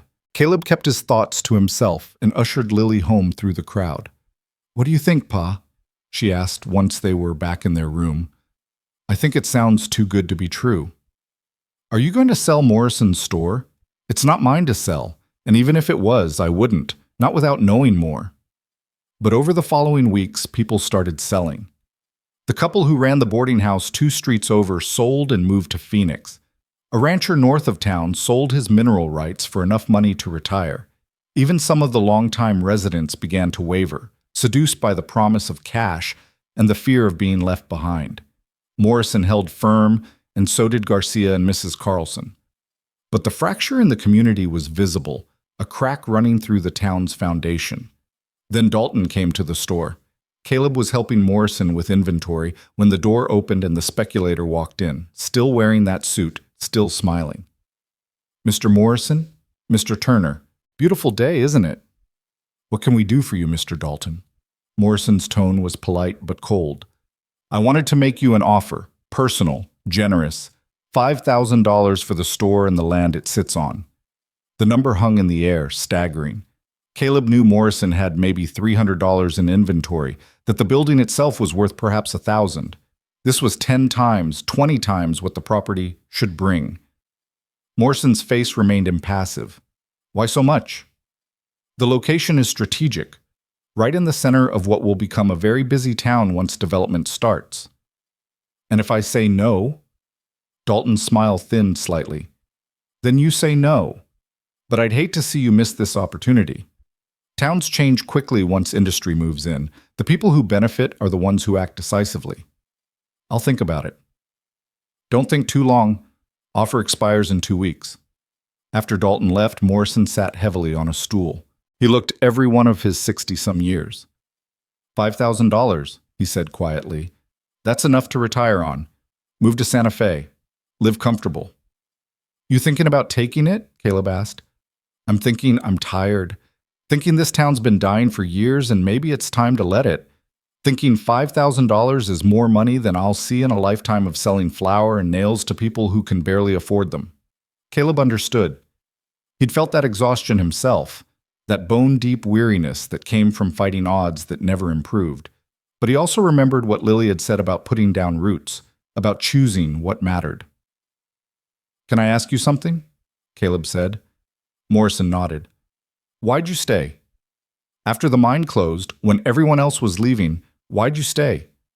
The old storekeeper was quiet for a long moment. "My wife's buried here. Been dead 20 years come August, but she's here. And I always figured as long as I was here, she wasn't alone." He wiped his eyes. "Sounds foolish when I say it out loud." "Doesn't sound foolish at all." That night, Caleb talked it over with Lily. She listened carefully, her face serious in the lamplight. $5,000 is a lot, she said. "We could go anywhere with money like that." "We could. But if Mr. Morrison sells, what happens to us? We live above his store."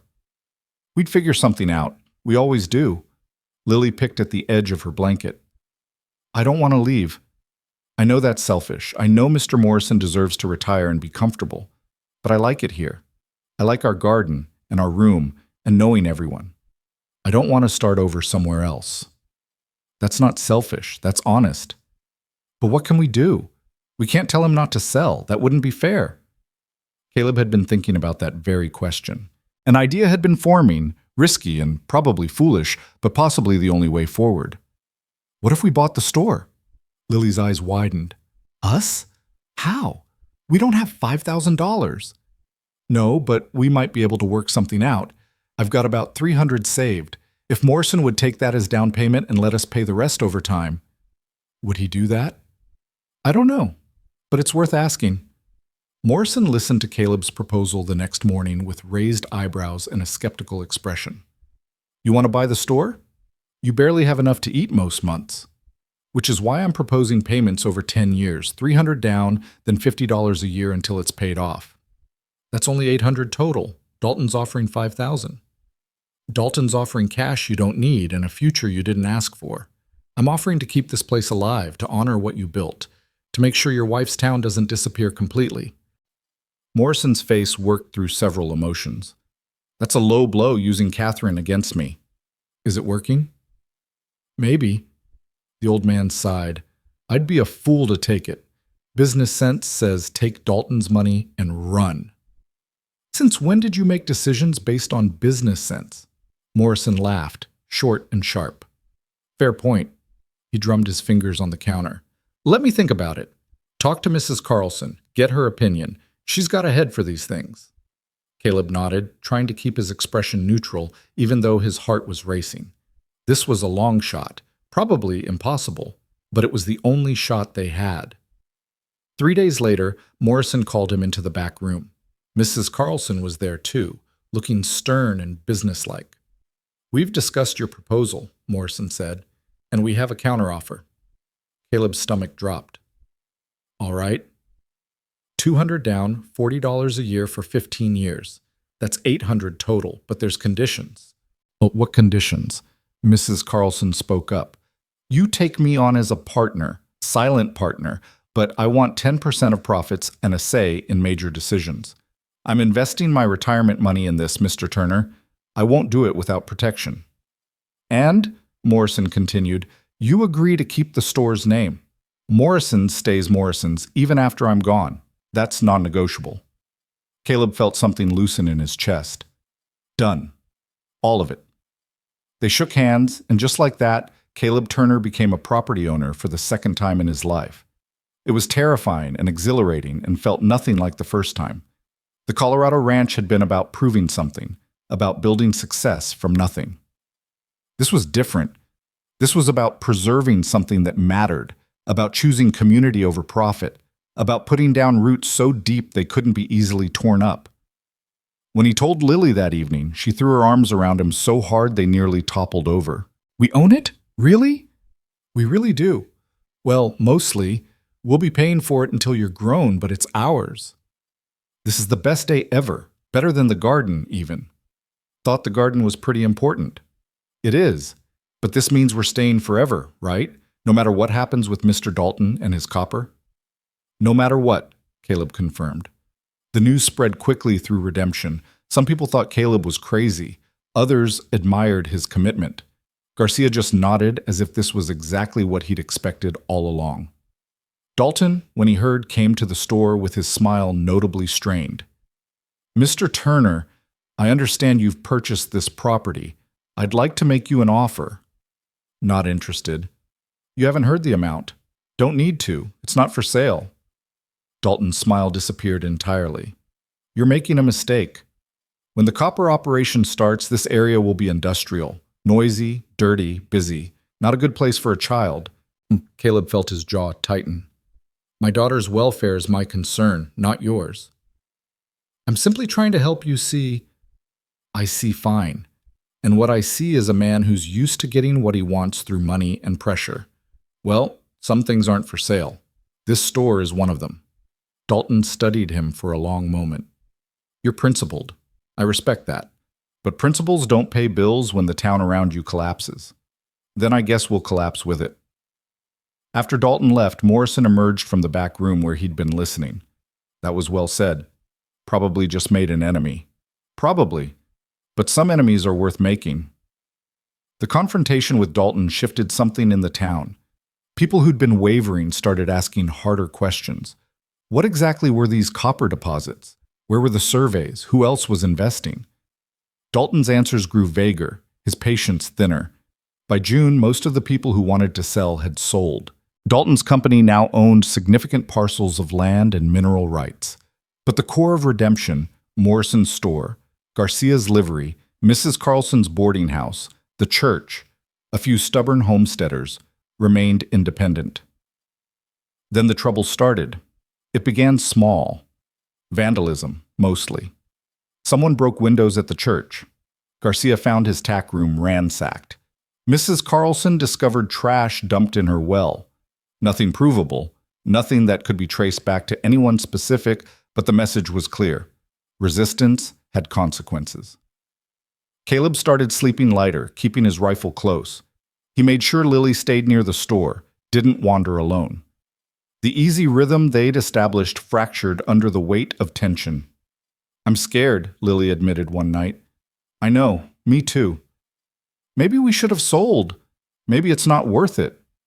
Caleb sat beside her on the bed. "What does your gut tell you?" She thought about it.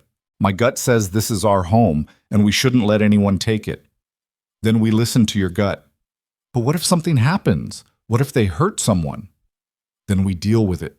Together." That word again, their talisman against fear. But Caleb knew words only went so far. They needed a plan, needed solidarity, needed to stop reacting and start acting. He called a meeting of the holdouts: Morrison, Garcia, Mrs. Carlson, the rancher Jenkins who lived east of town, the family who ran the small restaurant, a few others. They gathered in Morrison's store after dark, speaking quietly. "We need to organize," Caleb said. "Watch schedules, patrols, safety measures. They're trying to scare us into selling. We show them it won't work." "Or we provoke them into something worse," Mrs. Carlson said. "They're already doing worse. We're just refusing to pretend otherwise." Jenkins spoke up, his voice gravelly. "I've been through range wars. This has that feel. Push comes to shove, people die." "Then we make sure it doesn't come to that," Caleb said. "We're not looking for a fight. We're just protecting what's ours." They agreed to rotations, 2 people awake at all times, checking on vulnerable properties, ready to raise alarm if needed. It wasn't much, but it was something. It was resistance. It was refusal to surrender. The patrols ran for 3 weeks without incident. Then, on a hot July night, when Caleb was on watch with Garcia, they smelled smoke. The church was burning. They ran, shouting alarm, rousing the town. By the time people gathered, flames had engulfed the small wooden structure. There was no saving it. They could only watch it collapse into itself, sparks rising into the night sky like prayers gone unanswered. Father Benedict, who traveled from Tucson twice a month to hold services, wept openly. The church had been the oldest building in Redemption, built by the original settlers, a piece of history now reduced to ash and nails. "Who did this?" someone demanded. No one answered. Everyone knew, and no one could prove it. Dalton appeared the next morning, looking appropriately sympathetic. "Terrible tragedy. Old wooden buildings, they go up so fast. I hope you all have learned a valuable lesson about fire safety." The threat was barely veiled, the message unmistakable: sell or watch everything burn. Caleb felt rage rise in him, hot and dangerous, but he swallowed it, forced himself to think clearly. Violence was what Dalton wanted. An excuse to bring in law enforcement friendly to his interests, to paint the holdouts as dangerous radicals. Instead, Caleb did something unexpected. He organized a rebuilding. Within days, he'd gathered commitments for lumber, labor, supplies, not just from Redemption's remaining residents, but from neighboring ranches, from travelers passing through, from people who'd heard about the fire and saw in it a larger struggle playing out across the territory. The new church rose in August, built by dozens of hands working together. It was smaller than the original, simpler, but it stood as a declaration: you cannot burn us down. We will rebuild. We will persist. Lily worked alongside everyone else, hauling water, fetching tools, singing her mother's songs while she worked. Watching her, Caleb understood what they were really building. Not just a church, but a testament. Not just walls, but community. Not just resistance, but hope. Dalton watched from a distance, his smile finally gone. And when the church was completed and Father Benedict blessed it with tears in his eyes, something shifted. The vandalism stopped. The pressure eased. Dalton's visits to town grew less frequent. Finally, in September, word came that his investment group had moved on to opportunities in Nevada. The copper surveys, it turned out, had been preliminary at best. The deposits, if they existed at all, would be expensive to extract and of questionable quality. Dalton left Redemption without ceremony, taking his suit and his smile and his threats. He left behind a town that was still dying, still struggling, but unmistakably alive. He left behind people who discovered that what you're willing to fight for matters more than what you're willing to sell. The garden, meanwhile, had flourished beyond anyone's expectations. Tomatoes hung heavy on their vines, beans climbed the wagon wheel trellis in green profusion. The squash spread across the ground like ambitious children claiming space. Lily tended it with devotion, and the garden responded by producing enough vegetables to feed them and half the remaining town besides. One evening in late September, as they harvested together in the golden light, Lily paused and looked at Caleb. "Pa? Yeah? Are we going to be okay? Really okay?" Caleb straightened, his back protesting. He looked at their garden, at the store they now owned, at the town around them that refused to die. He thought about everything they'd survived: loss, grief, uncertainty, threats. He thought about the choices they'd made, the roots they'd put down, the community they'd built. "Yeah," he said, "we're going to be okay." "How do you know?" "Because we're still here. Because we chose to stay when leaving would have been easier. Because we've got each other and people who care about us and a future we're building one day at a time." Lily smiled and went back to picking tomatoes. "That's a good answer.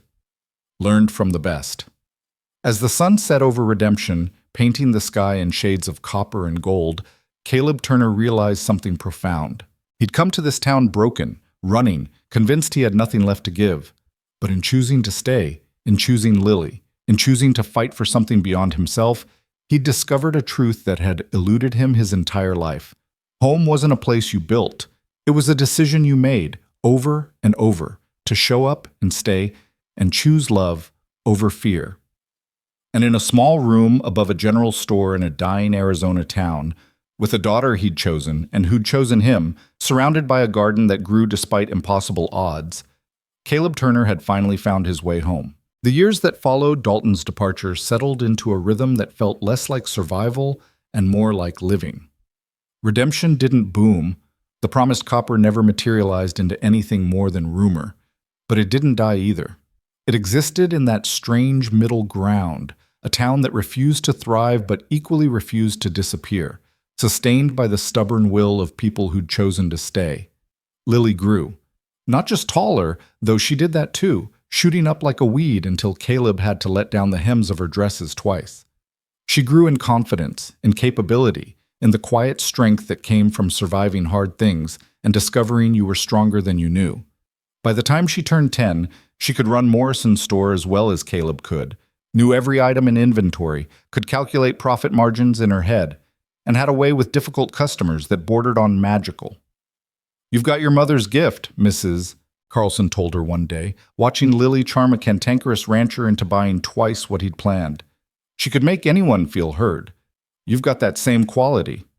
Lily treasured the comparison. She wore her mother's locket every day, kept the letter in a wooden box under her bed, tended the garden with the same devotion Sarah Harper had shown. But the grief had transformed. It was no longer a wound but a scar, proof of love that had been real and deep and worth the pain of losing. The garden had become legendary in its own small way. What had started as a 20-foot square plot had expanded over the years to encompass the entire area behind Morrison's store. Lily had learned through trial and error what the desert soil would support, had discovered that with enough water and persistence, you could coax extraordinary things from seemingly barren ground.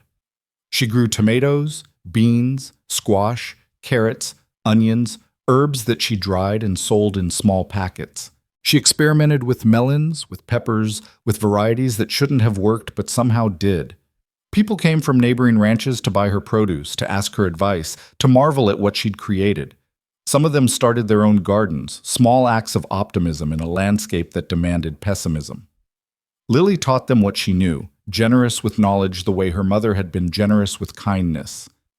"You're changing the territory one tomato plant at a time," Caleb said one evening, watching her work. "Someone has to. Can't all be cattle and dust." She was 12 now, balanced between childhood and something else, still young enough to climb trees with the few other children in town, but old enough to sit with the adults and hold her own in their conversations. She read everything she could get her hands on. Newspapers Morrison ordered from Tucson, Books that travelers left behind, agricultural journals that arrived months out of date, but filled with information she absorbed like rain. "I want to learn more," she announced one night over dinner. "More than I can learn here." Caleb's fork paused halfway to his mouth. "What kind of more?" "Science, biology, how things grow, really grow, why some plants thrive and others don't, how to breed better varieties, how to make the desert bloom." She looked at him with fierce determination. "There's a school in Tucson. Father Miguel mentioned it last time he visited. They teach agriculture, animal husbandry, practical sciences. That's a long way from home. I know, but I can't learn what I need here. And if I'm going to make something of myself, really make something, I need proper education." The words hit Caleb harder than he'd expected. He'd known this day would come eventually, the day when Lily would outgrow redemption, when her ambitions would exceed what the small town could offer. But knowing something intellectually and facing it emotionally were different animals entirely. "When would you go?" "Next fall, when the new term starts. I'd board there during the week, come home weekends if I could." She reached across the table, took his hand. "I'm not leaving you, Pa. I'm just growing. That's what you've always wanted, isn't it? For me to have opportunities?" "It is," he said, his voice rough. "Doesn't mean it's easy to let you go." "You're not letting me go. You're helping me become who I'm supposed to be. That's different." He squeezed her hand, wondering when she'd gotten so wise. "Your mother would be proud of you." "I hope so. I hope you are too." Every single day. The school in Tucson cost money they didn't have much of, but they found ways. Caleb took on additional work, doing repairs and hauling jobs on top of running the store. Mrs. Carlson contributed from her share of the profits, declaring that education was an investment in Redemption's future. Morrison sold some family silver he'd been keeping in a trunk, saying he'd rather see it used for something meaningful than sit gathering dust. Garcia was the surprise. He appeared one evening with a small leather pouch that clinked when he set it on the counter. "For the girls' schooling," he said. "Mr. Garcia, I can't—" "You can and you will. I have no children, no family. My money goes to the church, or it goes to Lily. I choose Lily." He fixed Caleb with his good eye. "She is the future. We invest in the future or we have nothing." Caleb accepted the gift with gratitude that went beyond words. This was what community meant, he realized. Not just neighbors sharing space, but people investing in each other, binding their fates together through small acts of generosity and faith. Lily left for Tucson the following September. Caleb accompanied her for the first trip, helped her settle into the boarding house run by the school, met her teachers, made sure she knew he was only a message away if she needed anything. She hugged him fiercely before he left. "I'll make you proud," she whispered. "You already have." The ride back to Redemption was the loneliest journey Caleb had ever made. The room above Morrison's felt cavernously empty without Lily's chatter, her questions, her presence. Even Dust seemed depressed, lying by her empty bed and whining softly. "She'll be back this weekend," Caleb told the dog. "We just have to get through a few days." Those days stretched like years. Caleb threw himself into work, reorganizing inventory, repairing shelves, taking on every task he could find to fill the hours. Mrs. Carlson watched with sympathy and brought him meals he barely touched. "It gets easier," she said. "Children grow. That's their job. Ours is to let them. Doesn't feel easy." The good things rarely do. But Friday arrived, and with it, Lily. She burst into the store full of energy and stories, talking so fast Caleb could barely follow. She told him about her classes, her teachers, the other students, the library with more books than she'd ever seen in one place. Her eyes shone with excitement, and Caleb understood that however much he missed her, she was exactly where she needed to be. This pattern continued for 2 years, Lily in Tucson during the week, home on weekends, her mind expanding with each passing month. She brought home knowledge about soil composition, crop rotation, pest management, irrigation techniques. She applied what she learned to the garden, which responded by producing yields that seemed impossible given the harsh climate. She also brought home questions. At 14, she was beginning to see the territory not just as home, but as a puzzle to be solved. Why did some areas bloom after rain, while others remained barren? What role did native plants play in soil health?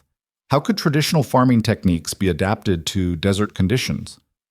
I want to do something important, she told Caleb one night, not just grow vegetables for redemption. I want to figure out how to help people survive here, really survive. How to turn places like this into places that last. That's ambitious. Mama always said aim high. The worst that happens is you land somewhere better than where you started. By the time Lily turned 16, she'd become something of a local celebrity. Ranchers sought her advice on fodder crops. Homesteaders consulted her about kitchen gardens. She'd published 2 articles in agricultural journals under a male pseudonym because, as her teacher had gently explained, editors rarely took seriously the work of teenage girls. It infuriated her, but she was practical enough to work within the system while planning to change it. Then came the drought. It started gradually, the way droughts always did. A dry winter, a spring with less rain than usual, summer heat that arrived early and stayed late. By August, the wells were running low. By September, some had failed entirely. Caleb watched the water level in Morrison's well drop week by week and remembered Colorado, remembered cattle dying, remembered the desperate feeling of being powerless against weather that refused to cooperate. "We need to ration," he told Morrison. "Save what we have for drinking and cooking." "What about your garden?" Caleb looked out the back window at Lily's creation, now sprawling and lush. It would die without water. Months of work, years of cultivation, all of it would shrivel and disappear. "The people come first," he said. When Lily came home that weekend and saw what he'd decided, she didn't cry. She just nodded, walked through the garden one last time, harvested what was ripe, and helped him shut off the irrigation. "It'll come back," she said. "When the rains return, we'll replant." But the rains didn't return. September passed. October, November. The land turned brittle, the air thick with dust. More wells failed. Families began leaving, unable to sustain themselves without water. Redemption, which had survived so much, began to actually die. "We can't stay," Morrison said one December evening. "The well's nearly dry. Without water, the store's worthless." Caleb knew he was right. Knew that this time, unlike with Dalton, the enemy wasn't human greed but simple nature. You couldn't negotiate with drought. You couldn't outlast it through sheer stubbornness. But Lily had other ideas. She arrived home from school mid-week, unexpected, accompanied by 2 of her teachers and a man in dusty traveling clothes who carried surveying equipment. "Pa, I need you to trust me," she said. "Always do." "I've been studying hydrology, water sources, underground flows, how to find them." She gestured to the surveyor. "This is Mr. Chen. He's an expert in desert water systems. I think there's water under Redemption. Deep water. We just need to find it." Morrison looked skeptical. "People have drilled here before. Found nothing." "They drilled in the wrong places," Lily said. She spread a map across the store counter, covered in notations and calculations. "Look at the geology, the way the land slopes, the plants that grow where. There's a pattern. Water flows underground following bedrock channels. Based on everything I've studied, there should be an aquifer here." She pointed to a spot northeast of town, right about there. "That's a guess," Morrison said. "It's an educated hypothesis," Lily corrected, "and it's the only chance we have." Caleb studied his daughter, no longer a small girl but a young woman, fierce and brilliant and absolutely certain. He thought about all the times she'd been right when others doubted. He thought about faith, about taking risks, about the difference between foolish hope and informed optimism. "How much would it cost to drill?" Mr. Chen spoke up. $300, maybe more if we hit rock. But Miss Turner's analysis is sound. I've reviewed her work. If there's water to be found, her location is our best bet. $300. It was most of what Caleb had saved, money he'd set aside for emergencies, for Lily's continued education, for the future. But what good was saving for a future if you didn't survive the present? "Do it," he said. They broke ground 3 days later. Half the town turned out to watch, some curious, some hopeful, some clearly thinking this was madness. The drill bit into the earth slowly, laboriously, each foot a battle against stone and sand. 10 feet, 20, 30, nothing but dry earth. "Told you," someone muttered. Lily stood beside the drill, her jaw set, refusing to doubt. Caleb stood beside her, one hand on her shoulder, willing the earth to prove her right. 40 feet, 50. The drill operator was getting nervous, talking about needing to stop soon, about costs escalating. 60 feet. Then, at 73 feet, the drill broke through into something different. The bit lurched, the operator shouted, and water came surging up, clean and cold and impossible. The cheer that went up from the crowd could probably be heard in Tucson. People rushed forward, touching the water like it was a miracle, laughing and crying and embracing each other. Lily stood frozen, staring at the well she'd willed into existence through knowledge and determination and sheer refusal to accept defeat. Caleb pulled her into a hug. "You did it. You actually did it." "We did it," she said. "All of us." But everyone knew the truth. Lily had saved redemption.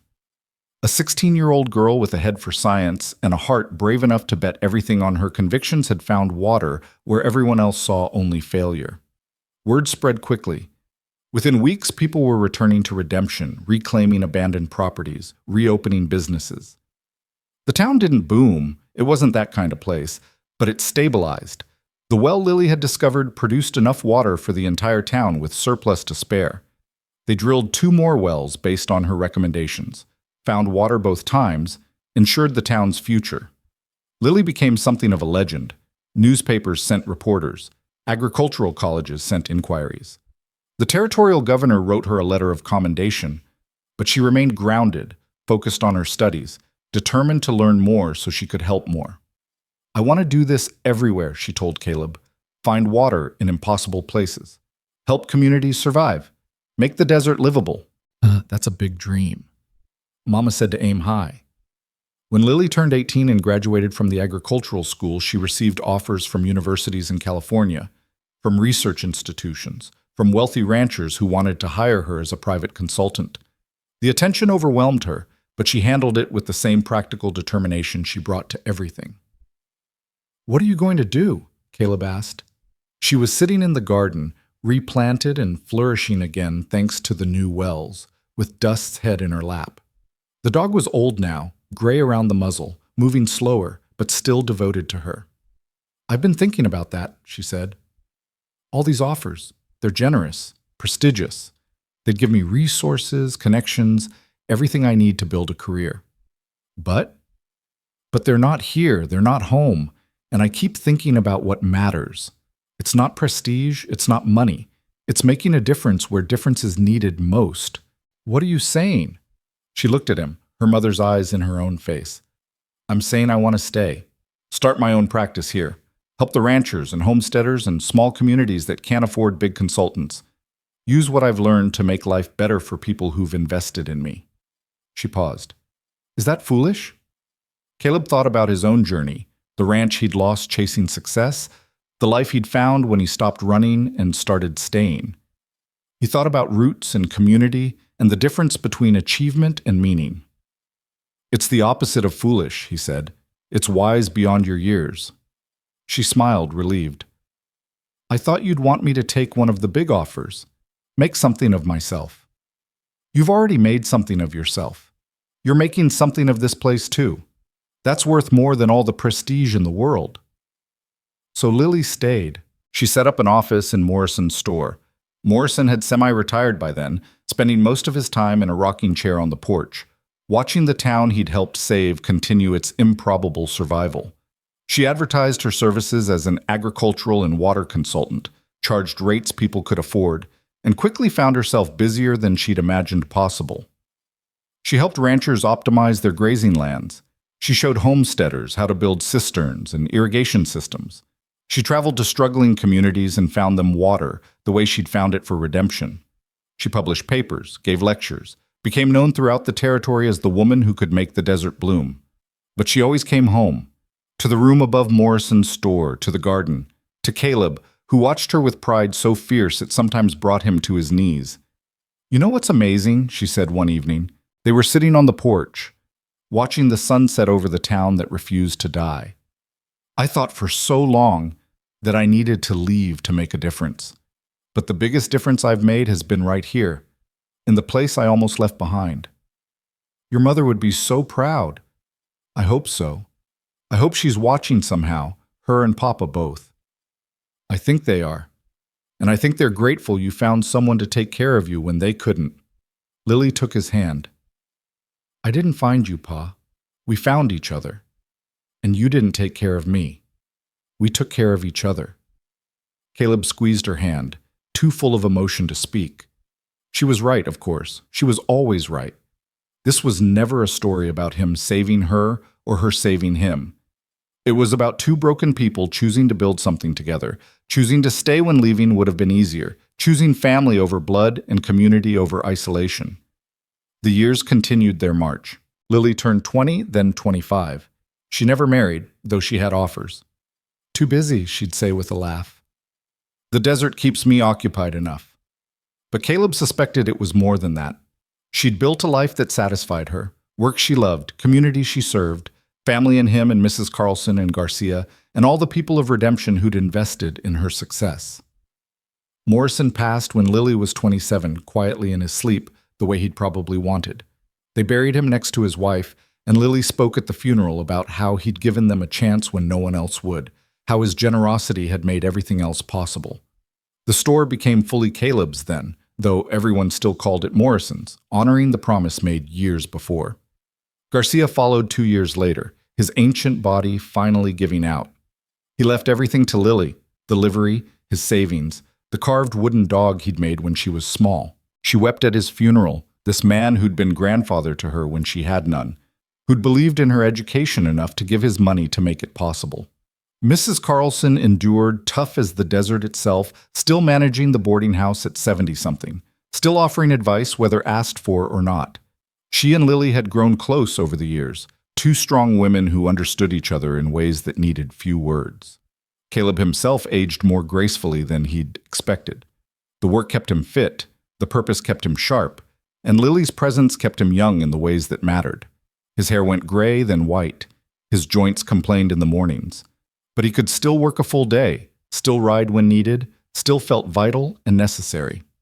On Lily's 30th birthday, they sat together in the garden, now a small oasis of green in the desert, sustained by the wells she'd discovered, tended by students she mentored. She'd become what she'd dreamed, a force for survival, for persistence, for making the impossible real. Do you ever regret it? Caleb asked. Staying here instead of taking one of those big offers? Lily looked around at the garden, at the town beyond it, at the life she'd built. Not for a single second. This is where I belong. Where we belong. The offers were about what I could get. This is about what I can give. And giving turned out to be so much more satisfying. You've given a lot. So have you. You gave a lost girl a home. You gave her a future. You chose her when you could have walked away. Best decision I ever made. She leaned her head on his shoulder and they sat in comfortable silence as the evening settled around them. Somewhere in town, children played.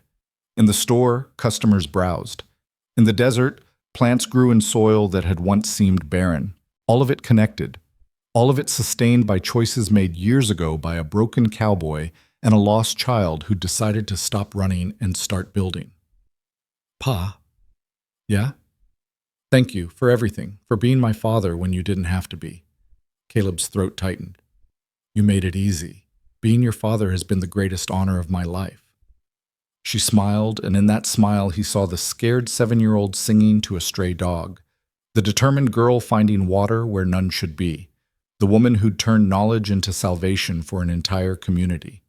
He saw past and present and future all at once, saw the unbroken line connecting that dusty afternoon behind Morrison's store to this moment, this life, this perfect and improbable family they'd created. The desert twilight deepened around them, stars emerging in the vast sky. And in Redemption, Arizona, a town that refused to die, sustained by the stubbornness of its people and the brilliance of a woman who'd learned to find water in impossible places. A father and daughter sat together in a garden that shouldn't exist, grateful for the day they'd found each other and wise enough to know that finding was only the beginning. The real miracle was choosing, every single day, to stay. The telegram arrived on a Tuesday morning in late spring when Caleb was 68 and Lily was 35. Morrison's store had long since become a fixture of permanence and redemption, its shelves well stocked, its ledgers balanced, its reputation solid. Caleb was arranging a display of garden tools when the telegraph operator's boy burst through the door, breathless and wide-eyed. "Mr. Turner, telegram for Miss Lily, marked urgent." Lily emerged from the back room where she'd been reviewing well surveys for a homesteader north of town. She took the telegram, read it quickly, and her face went pale. "What is it?" Caleb asked. "It's from the territorial governor's office. They want me in Phoenix. There's been a drought crisis in the Verde Valley, multiple communities facing water failure. They're asking if I can help." "How many communities?" 7, maybe more. She read further, her lips moving slightly. "They want me to lead a team, conduct surveys, drill wells, establish sustainable water systems. It's a 6-month project, possibly longer." Caleb felt something twist in his chest. 6 months. Possibly longer. The longest Lily had ever been away was 2 weeks for a consultation in Yuma. This was different. This was leaving. "That's a big responsibility," he said carefully. "It is." She set the telegram down, her hands trembling slightly. "It's also everything I've worked toward. A chance to help hundreds of people, maybe thousands. To prove that desert communities can thrive if they're engineered properly. This could change everything, Pa. Not just for those towns, but for the whole territory." "Then you should go." She looked at him sharply. "Just like that? You're not going to argue?" "Why would I argue? This is your calling. I've always known eventually it would take you further than redemption could hold." Lily's eyes filled with tears. "But what about the store? What about you? You can't manage everything alone. I've got help. Mrs. Carlson's granddaughter just moved to town. She's been looking for work. And I'm not so old I can't handle inventory and customers." "That's not what I mean, and you know it." Caleb moved to her side, took her hands. "What do you mean?" "I mean you're getting older. What if something happens while I'm gone? What if you need me and I'm not here?" The fear in her voice was raw and honest. Caleb understood it completely. They'd built their lives around each other, 2 people choosing daily to be family. The thought of separation, even temporary, felt like tearing something fundamental. "Lily, look at me." He waited until her eyes met his. "You've spent 35 years being exactly where I needed you. You've been my daughter, my partner, my reason to keep going when things got hard. But part of being your father means knowing when to hold on and when to let go. This opportunity is important. You'd regret not taking it." "I'd regret leaving you more." "You're not leaving me. You're doing important work. There's a difference." He squeezed her hands.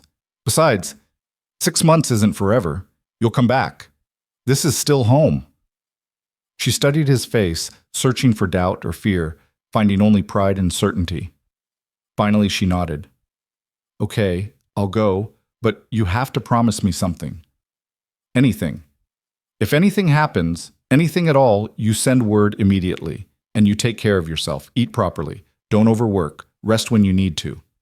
"I promise. Now stop fussing and start planning. You've got communities waiting." Lily left 3 weeks later on a bright May morning, her wagon loaded with surveying equipment, reference books, and enough supplies for a small expedition. Half of redemption turned out to see her off. Mrs. Carlson pressed a package of food into her hands. The minister said a blessing. Young children she'd taught about plants and water clustered around, making her promise to write. Caleb stood slightly apart, watching his daughter prepare to leave. She looked so capable, so confident, so completely herself. When had the scared 7-year-old become this remarkable woman? The transformation had been so gradual, he'd barely noticed until suddenly it was complete. "Ready?" he asked when she'd said her goodbyes. "No, but I'm going anyway."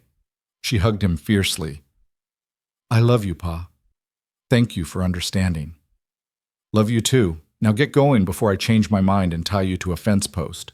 She laughed, climbed into the wagon, and with a final wave drove out of redemption heading west. Caleb watched until she disappeared into the desert heat shimmer, then returned to the store and threw himself into work to avoid the ache of her absence. The first month passed slowly. Lily wrote every week, long letters detailing her progress. The Verde Valley situation was worse than expected. 3 communities had completely dry wells. 2 more were days away from failure. She'd assembled a team of drillers and started systematic surveys, working 16-hour days, pushing herself to the limits of endurance.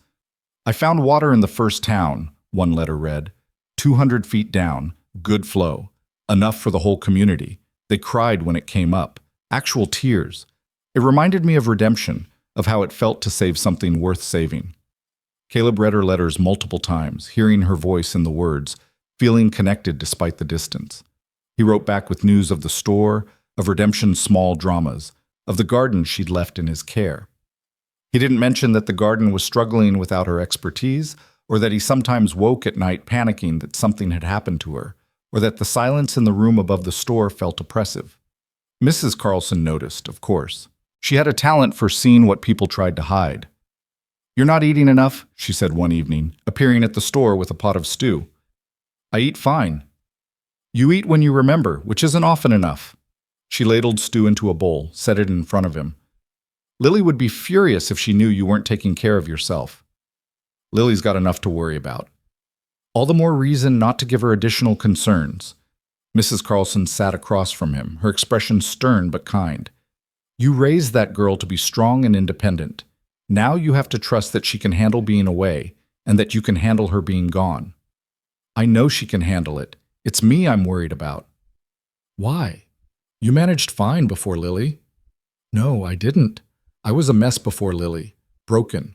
Running. She's the reason I became someone worth being." Mrs. Carlson's expression softened. "That's not quite true. She gave you a reason to be better, but you did the work. You chose to stay. You chose to be her father. You chose to build something meaningful. She inspired it, but you created it." The word settled something in Caleb. He'd spent so many years thinking of himself as the one who'd saved Lily, but the truth was more complicated. They'd saved each other.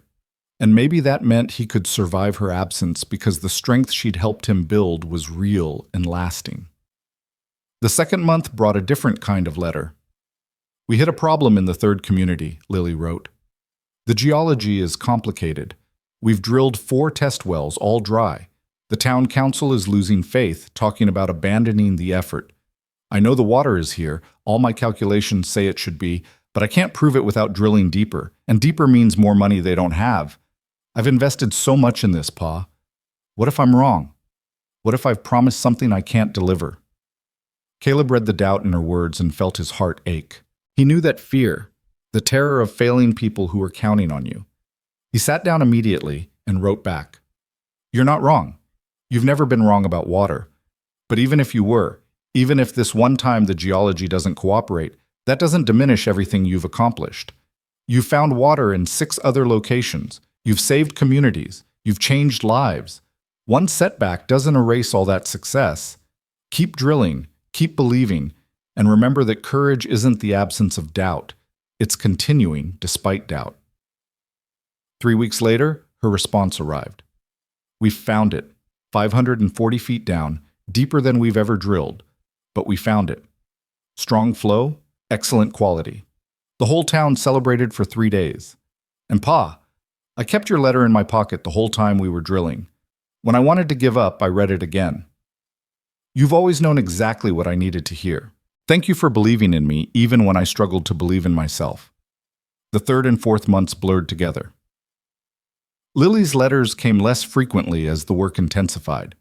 When they did arrive, they spoke of exhaustion, of challenges overcome, of small victories accumulating into something significant. She'd found water for 6 of the 7 communities. The 7th was proving difficult, but she wasn't giving up. Meanwhile, Redemption continued its quiet persistence. The store ran smoothly. The garden, despite Caleb's best efforts, produced about half what Lily usually coaxed from it. Mrs. Carlson's granddaughter, a capable young woman named Sarah, proved adept at managing customers and inventory. "You should hire her permanently," Mrs. Carlson suggested. "When Lily comes back, she'll have more consulting work than ever. You'll need help." "Maybe," Caleb agreed. But privately, he wondered if Lily would come back.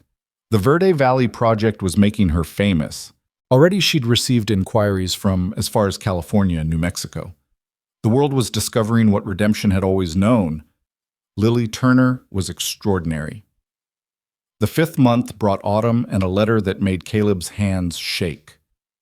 The project is almost complete. Just the final well to drill, then documentation and training local teams to maintain the systems. I should be home by November. I can't wait to see you, Pa. I can't wait to sleep in my own bed, eat your terrible cooking, sit in the garden and do absolutely nothing productive. I've missed home more than I can express.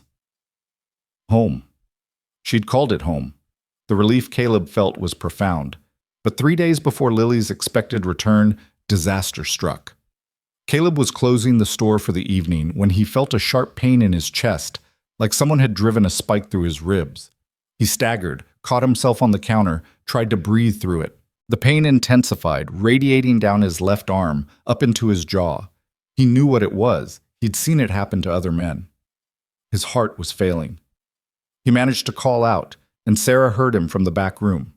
She took one look at his face and ran for the doctor. Dr. Hayes arrived within minutes, examined Caleb quickly, his expression grave. "Heart attack," he said. "Not severe, but serious. You need bed rest, complete rest. No work, no stress, nothing strenuous." "For how long?" "Weeks, maybe months. At your age, these things take time to heal." Caleb thought of Lily, 3 days from home, expecting everything to be fine. He thought about the store, the responsibilities, the promises he'd made to take care of himself. He'd failed spectacularly at that last one. "Someone needs to tell Lily," he said. "I'll send a telegram," Mrs. Carlson said. She'd appeared at some point, summoned by Sarah. "She needs to know." "No." Caleb struggled to sit up. "She's almost done with the project. 3 more days and she'll be on her way home anyway. Why worry her?" "Because she'd want to know. Because she'd never forgive us if we kept this from her." Caleb knew she was right, but the thought of pulling Lily away from work that mattered, of becoming the burden he'd always feared being, was unbearable. "Just send word that I'm unwell. Nothing dramatic. Tell her I'm fine, but looking forward to her return." Mrs. Carlson's expression said she disapproved, but she nodded. "All right, but if you get worse, I'm sending her the truth." They moved Caleb to his room above the store. Sarah managed the business with surprising competence. Mrs. Carlson brought meals and enforced the doctor's orders with iron determination. And Caleb lay in bed, staring at the ceiling, feeling his body betray him in ways he'd never imagined. He thought about the ranch in Colorado, how he'd worked himself nearly to death trying to make it succeed, how he'd believed that hard work could overcome anything. He thought about the first time he'd seen Lily, singing to a stray dog, how that moment had changed everything. He thought about the years they'd built together, the family they'd chosen, the life they'd created from nothing. He'd told Lily he'd take care of himself. He'd promised. And he'd broken that promise through simple neglect, skipping meals, working too hard, ignoring the warning signs his body had been sending for weeks. "Stubborn old fool," he muttered to the empty room. 3 days later, exactly when expected, Lily burst through the door. She looked thinner, sunburned, exhausted, and absolutely furious. She dropped her traveling bag and crossed to his bedside in 3 strides. "Unwell," she said, her voice dangerously quiet. "That's what the telegram said. Unwell." "That's what you call a heart attack? How did you—" "Dr. Hayes' wife is friends with the telegraph operator's wife who has family in Verde Valley. Small world, Pa. Did you really think I wouldn't find out?" Caleb had the grace to look sheepish. "I didn't want to worry you." "Too late. I've been worried sick for 3 days." She sat on the edge of the bed, her anger crumbling into fear. "How bad is it?" "Not terrible. Dr. Hayes says with rest I'll recover." "With rest, which you weren't getting because you were trying to run the store and maintain the garden and do everything yourself instead of asking for help." She took his hand and he felt it trembling. "Why, Pa? Why didn't you take better care of yourself?" The question hung in the air between them. Caleb looked at his daughter, this woman who'd grown from a lost child into someone who saved communities, who found water in impossible places, who carried the weight of others' survival on her shoulders daily. "Because I didn't feel like I mattered as much," he said quietly. "The store matters. You matter. Everyone else matters. I'm just the old cowboy who got lucky enough to find you." Lily's eyes filled with tears. You really believe that? That you don't matter? Sometimes. Then I've failed you, because you're wrong. You matter more than anything. She wiped her eyes angrily. You think finding water is important? You think saving towns is meaningful? None of it would exist without you. You saved me first. You gave me a home when I had nothing. You believed in my dreams when they seemed impossible. You sacrificed so I could have an education, a future, a chance to become who I was meant to be. Every single thing I've accomplished started with you choosing to stay in that alley behind Morrison's store when you could have walked away. Lily, I'm not finished. You think your value is in what you do for others, in how hard you work, in what you sacrifice. But your value is in who you are. You're my father, not because of blood, not because of obligation, but because you chose to be and you kept choosing every single day for 28 years. That matters, Pa. You matter, and I need you to believe that. Caleb felt tears slip down his face. I'm sorry for scaring you, for not taking care of myself. Promise me you'll do better. Promise me you'll rest. Promise me you'll let people help you. I promise. All of it. She leaned down and hugged him carefully, mindful of his fragile state. Good, because I'm not losing you. We still have too much life left to live. Lily stayed. She postponed her remaining commitments, turned down new contracts, and focused entirely on Caleb's recovery. She took over the store completely, hired Sarah permanently, reorganized systems to reduce workload. She cooked meals, monitored his rest, sat with him in the evenings reading aloud from agricultural journals and newspapers. You don't have to do this, Caleb said one evening. You have important work waiting. This is the most important work I have. Everything else can wait. Slowly, gradually, he healed. The pain receded. His strength returned. By December, he could walk around the store. By January, he was helping with light tasks. By February, Dr. Hayes declared him well enough to resume normal activities, with the caveat that normal needed to include rest, proper meals, and reduced stress. You've been given a second chance, the doctor said. Don't waste it. Caleb didn't intend to. The heart attack had been a wake-up call, a reminder that time was finite and precious. He'd spent too many years measuring his worth by his productivity. Now he understood that worth came from connection, from presence, from the small daily choices to love and be loved. Spring returned, and with it came a conversation that had been building for months. They were in the garden, which Lily had restored to its former glory, when she said, I've been thinking about the future. What about it? I've had offers. Universities want me to teach. Research institutions want me to join them. The territorial government wants to hire me full-time to develop water systems across Arizona. She paused. They're all good opportunities. Caleb's chest tightened, and not from his heart. They sound it. But I keep coming back to the same question. What do I actually want? Not what looks impressive or pays well or sounds important. What would make me happy? What's your answer? She looked around the garden, at the town beyond it, at Caleb. This, here, redemption, but different. Different how? I want to start a school, right here, a training center for desert agriculture and water management. Bring in students, teach them what I know, send them out to help communities across the territory. Build something lasting that keeps giving back. Caleb felt his heart swell. That's brilliant.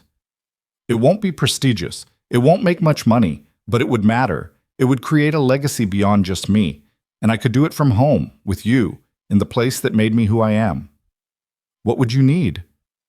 Land, buildings, funding, students. She smiled. And a partner who knows how to build something from nothing, someone who understands that the best things take time and stubbornness and faith. I might know someone like that. They spent the next year planning. Lily wrote proposals, secured funding from territorial grants and private donors impressed by her Verde Valley work. Caleb donated land behind the store, helped design buildings, recruited construction help. Mrs. Carlson invested her savings, declaring that education was always the best investment. The Turner Desert Agriculture Institute opened in the fall with 12 students, a small building, and enormous ambitions. Lily taught with the same passion she brought to everything, combining theoretical knowledge with practical experience. Students learned to read geology, survey for water, design sustainable irrigation systems, adapt crops to harsh climates. Within 3 years, the institute had grown to 30 students. Within 5, graduates were working across the territory, finding water and transforming communities just as Lily had done. The ripple effect was extraordinary, one teacher creating dozens of experts who helped hundreds of towns, which supported thousands of people. Redemption transformed too. The small dying town became a center of innovation, drawing students, visiting researchers, curious ranchers and homesteaders. New businesses opened to serve the influx. The population stabilized, then grew. The town that had refused to die now refused to be ignored. Through it all, Caleb watched with quiet pride. He ran the store, now larger and more prosperous than he'd ever imagined. He helped at the institute when needed, sharing his practical knowledge with eager students. He tended the garden with Lily, both of them older now, but no less devoted to making things grow. On Lily's 40th birthday, they sat together in the garden as the sun set over Redemption. The town glowed in the golden light, alive and thriving. Students' voices drifted from the institute. The store's windows gleamed. Everything they'd built together spread out around them like proof that choosing to stay had been right. "Pa?" Lily's voice was soft. "Yeah?" "Do you ever think about that day? When you first saw me behind Morrison's store?" "All the time." "What do you think would have happened if you'd walked past, if you hadn't stopped?" Caleb considered the question seriously. "I'd probably have made it to Mexico, found work on some ranch, lived a fine enough life, I suppose." "Just fine?" "Just fine. Comfortable, maybe, but empty. I wouldn't have had you, wouldn't have had this." He gestured at everything around them. "Wouldn't have learned what actually matters." "What does matter?" "Connection, purpose, being part of something bigger than yourself. You taught me that. You taught me too. That family is choice. That home is where you decide to build it. That the best legacy isn't what you achieve, but what you give away." She leaned her head on his shoulder. "Thank you for stopping, for staying, for choosing me. Thank you for singing to that dog, for being brave enough to ask a stranger for help, for teaching an old cowboy that it's never too late to start over." They sat in peaceful silence as darkness settled and stars emerged. Around them, the desert breathed, ancient and patient. The garden rustled in the evening breeze. Somewhere a nightbird called. The world continued its turning, indifferent to individual stories, but Caleb and Lily's story was written into this place now, carved into the land through wells they'd dug, crops they'd planted, students they'd taught, lives they'd touched. Years continued passing. Caleb grew older but remained vital, still working at 75, still sharp at 80. Lily never married, never left, poured all her considerable passion into the institute and the community. She became known throughout the West as the woman who'd made the desert bloom, but she remained in Redemption, choosing daily to serve the place that had given her a home. When Caleb finally passed at 83, peacefully in his sleep after a full day's work, the entire town mourned. They buried him in Redemption Cemetery beside Morrison and Garcia and all the others who'd built the town through sheer stubbornness. Lily spoke at his funeral, her voice steady despite her grief. "My father taught me that love is a verb. It's not something you feel, it's something you do. Every day for nearly 50 years, he showed me what that meant. He chose me when he didn't have to. He stayed when leaving would have been easier. He built a life that mattered not through grand gestures, but through small, consistent acts of devotion. He was the best man I ever knew, and I was the luckiest daughter in the world." She continued his legacy, running the store and the institute, teaching new generations, finding water where others saw only desert.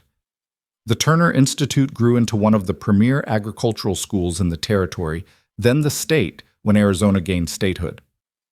Lily's methods were adopted throughout the Southwest, transforming how people understood and inhabited arid lands. But on quiet evenings, when the work was done and the students had gone to bed, Lily would sit in the garden and talk to Caleb as if he were still there. She'd tell him about new wells found, students graduated, communities saved. She'd tell him that the garden was flourishing, that the store was thriving, that Redemption was no longer dying but fully, vibrantly alive. And she'd thank him for stopping in that alley, for offering her jerky when she was hungry, for inviting her to sleep on his floor, for going to Tucson to find answers she needed, for believing in her dreams. for being her father in every way that mattered. The truth they'd both learned, the truth written into every well they'd dug and every plant they'd grown, was simple and profound.